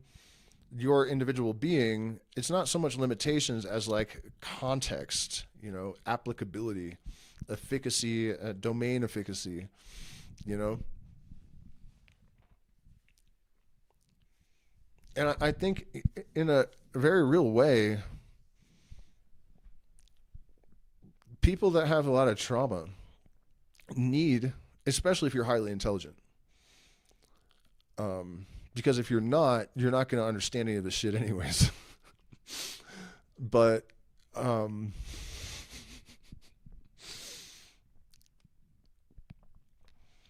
you know, the whole faith game is that's what it is. It's a shell game. It's really a lie. Faith is fundamentally a fucking lie. Because the truth is that you don't believe something just because you think you want to. That's not what belief is. That's not what belief is. Belief is based on experience and evidence, not just, you know, subjective delusion or whatever, you know, or even you could just call it choice. And I have this funny suspicion that what Crowley called the new Eon, the elites knew it was coming too. You know, he was kind of one of them. And I think one of the reasons that they pushed so much anti-intellectualism, and especially anti-mind sort of sentiment and spiritual systems, or promoted spiritual systems that, you know, don't value mental processes, is because they understood that. You know, that if people, and I do believe it's our like natural disposition to have this kind of curiosity and not to see mental exercise as like tedious. You know, I mean, if you, not like you need any more proof that people are shallow. But if you look at the fact that people are willing to go to the gym for 4 or 5 hours, like happily, you know, but then when it comes to like some like intellectual work, they're like, oh my God, this is horrible. I can't do it. Because they have been taught that you need to be sexy and you need to be healthy. You know, these things are ingrained in them, but why not, like, you need to develop your mind on your own terms, and it's actually enjoyable, and it's just like any other, like, you know, activity that you know, like, this kind of knowledge and understanding, I believe, is the reason that social engineering has occurred.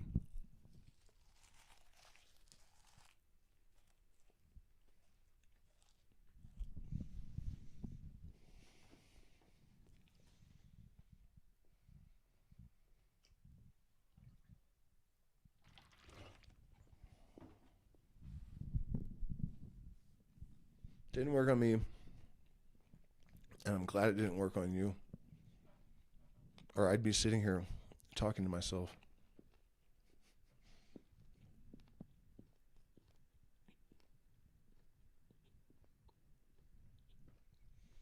No, I disagree. Faith is fucking foolishness. Faith is an insult to human dignity. Faith without reason. And we're taught that faith is a virtue by people that want to control your mind. No one should ever be asked to believe anything on faith, and no God that expected his creation to have dignity would expect that of them. You know, faith is a fucking abomination.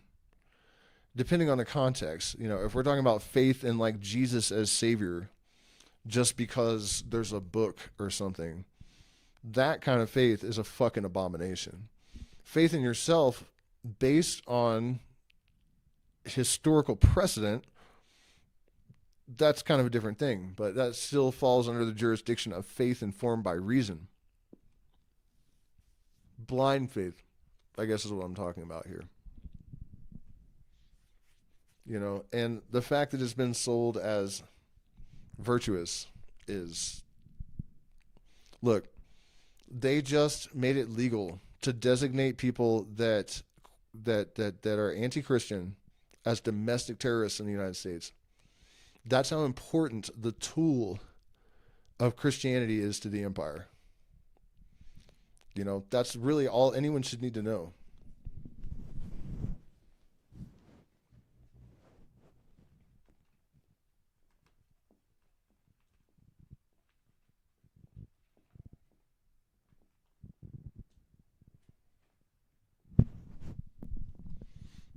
I was kind of thinking I've been talking for almost 3 hours and I should take a break, but I don't feel like getting up, so I'm going to take a break and have some rape, but I'm not going to leave. I'm just going to sit here and have my rape. And I'll check in with the chat. This would be a good time if you guys have any questions or unrelated subjects you want to throw into chat. Please hit the like button, share, subscribe, consider becoming a patron. Yeah, what time is it? So it's getting late, but I can hang out a little bit longer.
Okay.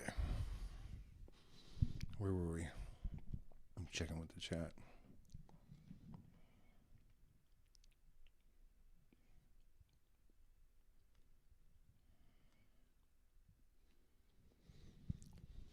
Yeah, I mean, either way, I'm still not a big fan of the idea of faith.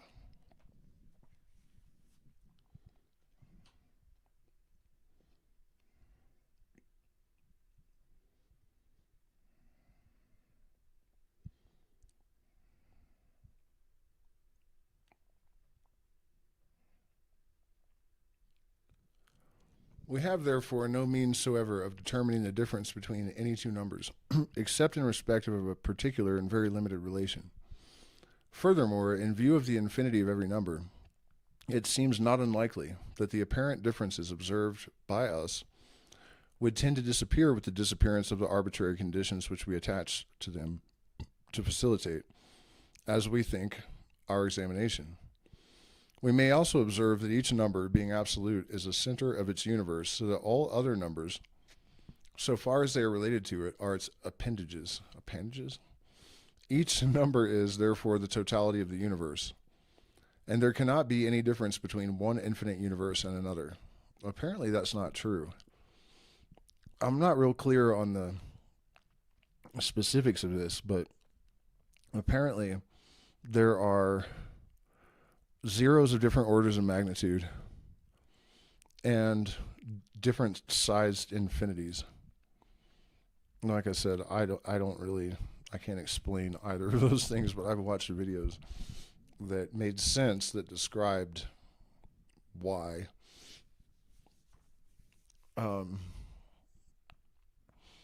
We may also observe that each number, being absolute, is the center of its universe, so that all other numbers, so far as they are related to it, are its appendages. I already read that, didn't I?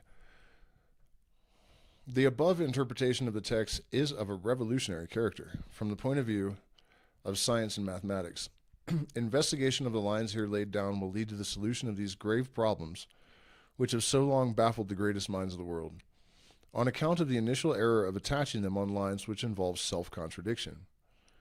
The attempt to discover the nature of things by a study of the relations between them is precisely parallel with the ambition to obtain a finite value of pi. Nobody wishes to deny the practical value of the limited investigations which have so long preoccupied the human mind. But it is only quite recently that even the best thinkers have begun to recognize that their work was only significant within a certain order. It will soon be admitted on all hands that the study of the nature of things in themselves is a work for which the human reason is incompetent. For the nature of reason is such that it must always formulate itself in proportions which merely assert a positive or negative relation between a subject and a predicate. Men will thus be led to the development of a faculty superior to reason, whose apprehension is independent of the hieroglyphic representations of which reason so vainly makes use. This then will be the foundation of the true spiritual science, which is the proper tendency of the evolution of man. This science will clarify without superseding the old, but it will free men from the bondage of mind little by little, just as the old science has freed them from the bondage of matter. This science is the proper and particular study of initiates, and its principia are formulated in the Book of the Law. This book may therefore be regarded as indicating a complete revolution in human affairs, for it advances mankind in the most radical manner. The road of attainment to self-realization is made open as never before has been done in the history of the planet.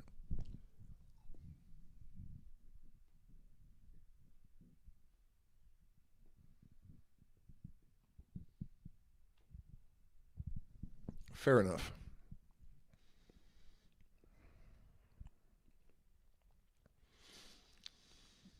One of the things that means, do my best to explain this, and that's enough. I'm not going any further tonight, but I'll chat with you guys for a few, make some closing statements.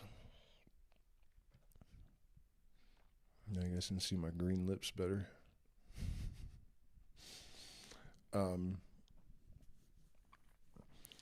So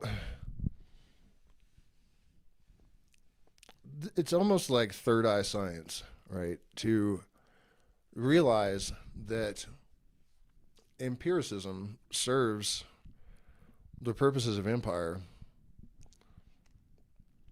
when it has reached its logical conclusion and kept going anyways, right? Like if you go too far in any direction, you end up where you started. So empiricism is super important, and it's not something that we're going to abandon. It's something that we need to add to and expand upon. And as above, so below is a great example. It's sort of a tool that allows us to use empirical processes but extend them beyond the limitations that are imposed by that modality. Right? So, for example, I talk about understanding this not almost spiritual essence of number by viewing it in the context of Western music theory, where even though the number doesn't have really a mathematical function, it still expresses whatever its fundamental essence is. So the number 2 in dissonance and duality, and 4 is stability and structure, and 5 is the number of cycles. You know, when you reach the 5 chord, you either go back to the 1 or there's like, and everything contains its contradiction is embodied in the 5 chord there as well, because it has the most stable interval so far, the 5th, but it also has the most instability because of the 7th. And so it is the most stable, but is also the most unstable somehow, and that allows you to make a bunch of different choices. You don't have to go back to the 1. You can use a tritone, more dissonance and instability, to pivot into other keys if you want to, and so on and so forth. So there's that level of transposition. And then you can also look at like recursion. You see it in the subquantum. If string theory is correct, then at the subquantum layer, in the way that D brains, that A brains and B brains order particles and determine their mass, and then reflect that in a mirror symmetrical, like an opposite, mirror symmetrical reflection on both sides in order to create stability. And then you see DNA doing the same thing. And then you see Fibonacci, the underlying architecture of everything, basically. It does that same thing. It's self-referential, and it moves forward, just like the DNA, just like at the subquantum Calabi-Yau manifold level.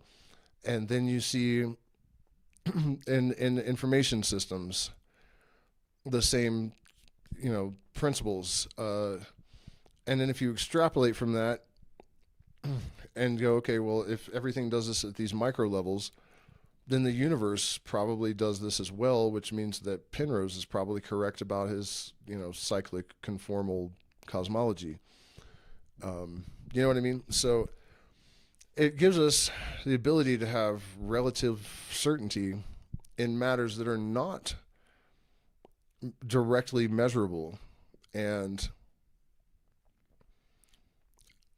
I just realized, though, that that trap of relativity is still there. We're still transposing knowledge from one system onto another system, but that it's not a problem in this case. It doesn't have to do with essence. But yeah, that's the kind of extension of reason that this sort of framework confers when it's properly understood and applied, I guess.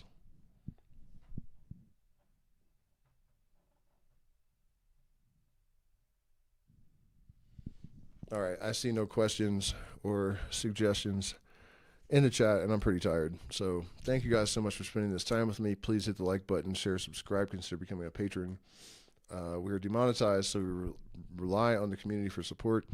We have our events. You can email me if you're interested in those. And we'll see if this gets some views. We'll continue it. If no one's interested, then we won't. But we didn't even make it through the first chapter. In fact, I don't think there's plenty. Holy shit. Yeah, if we actually were to finish this, the whole book, this is going to take a while.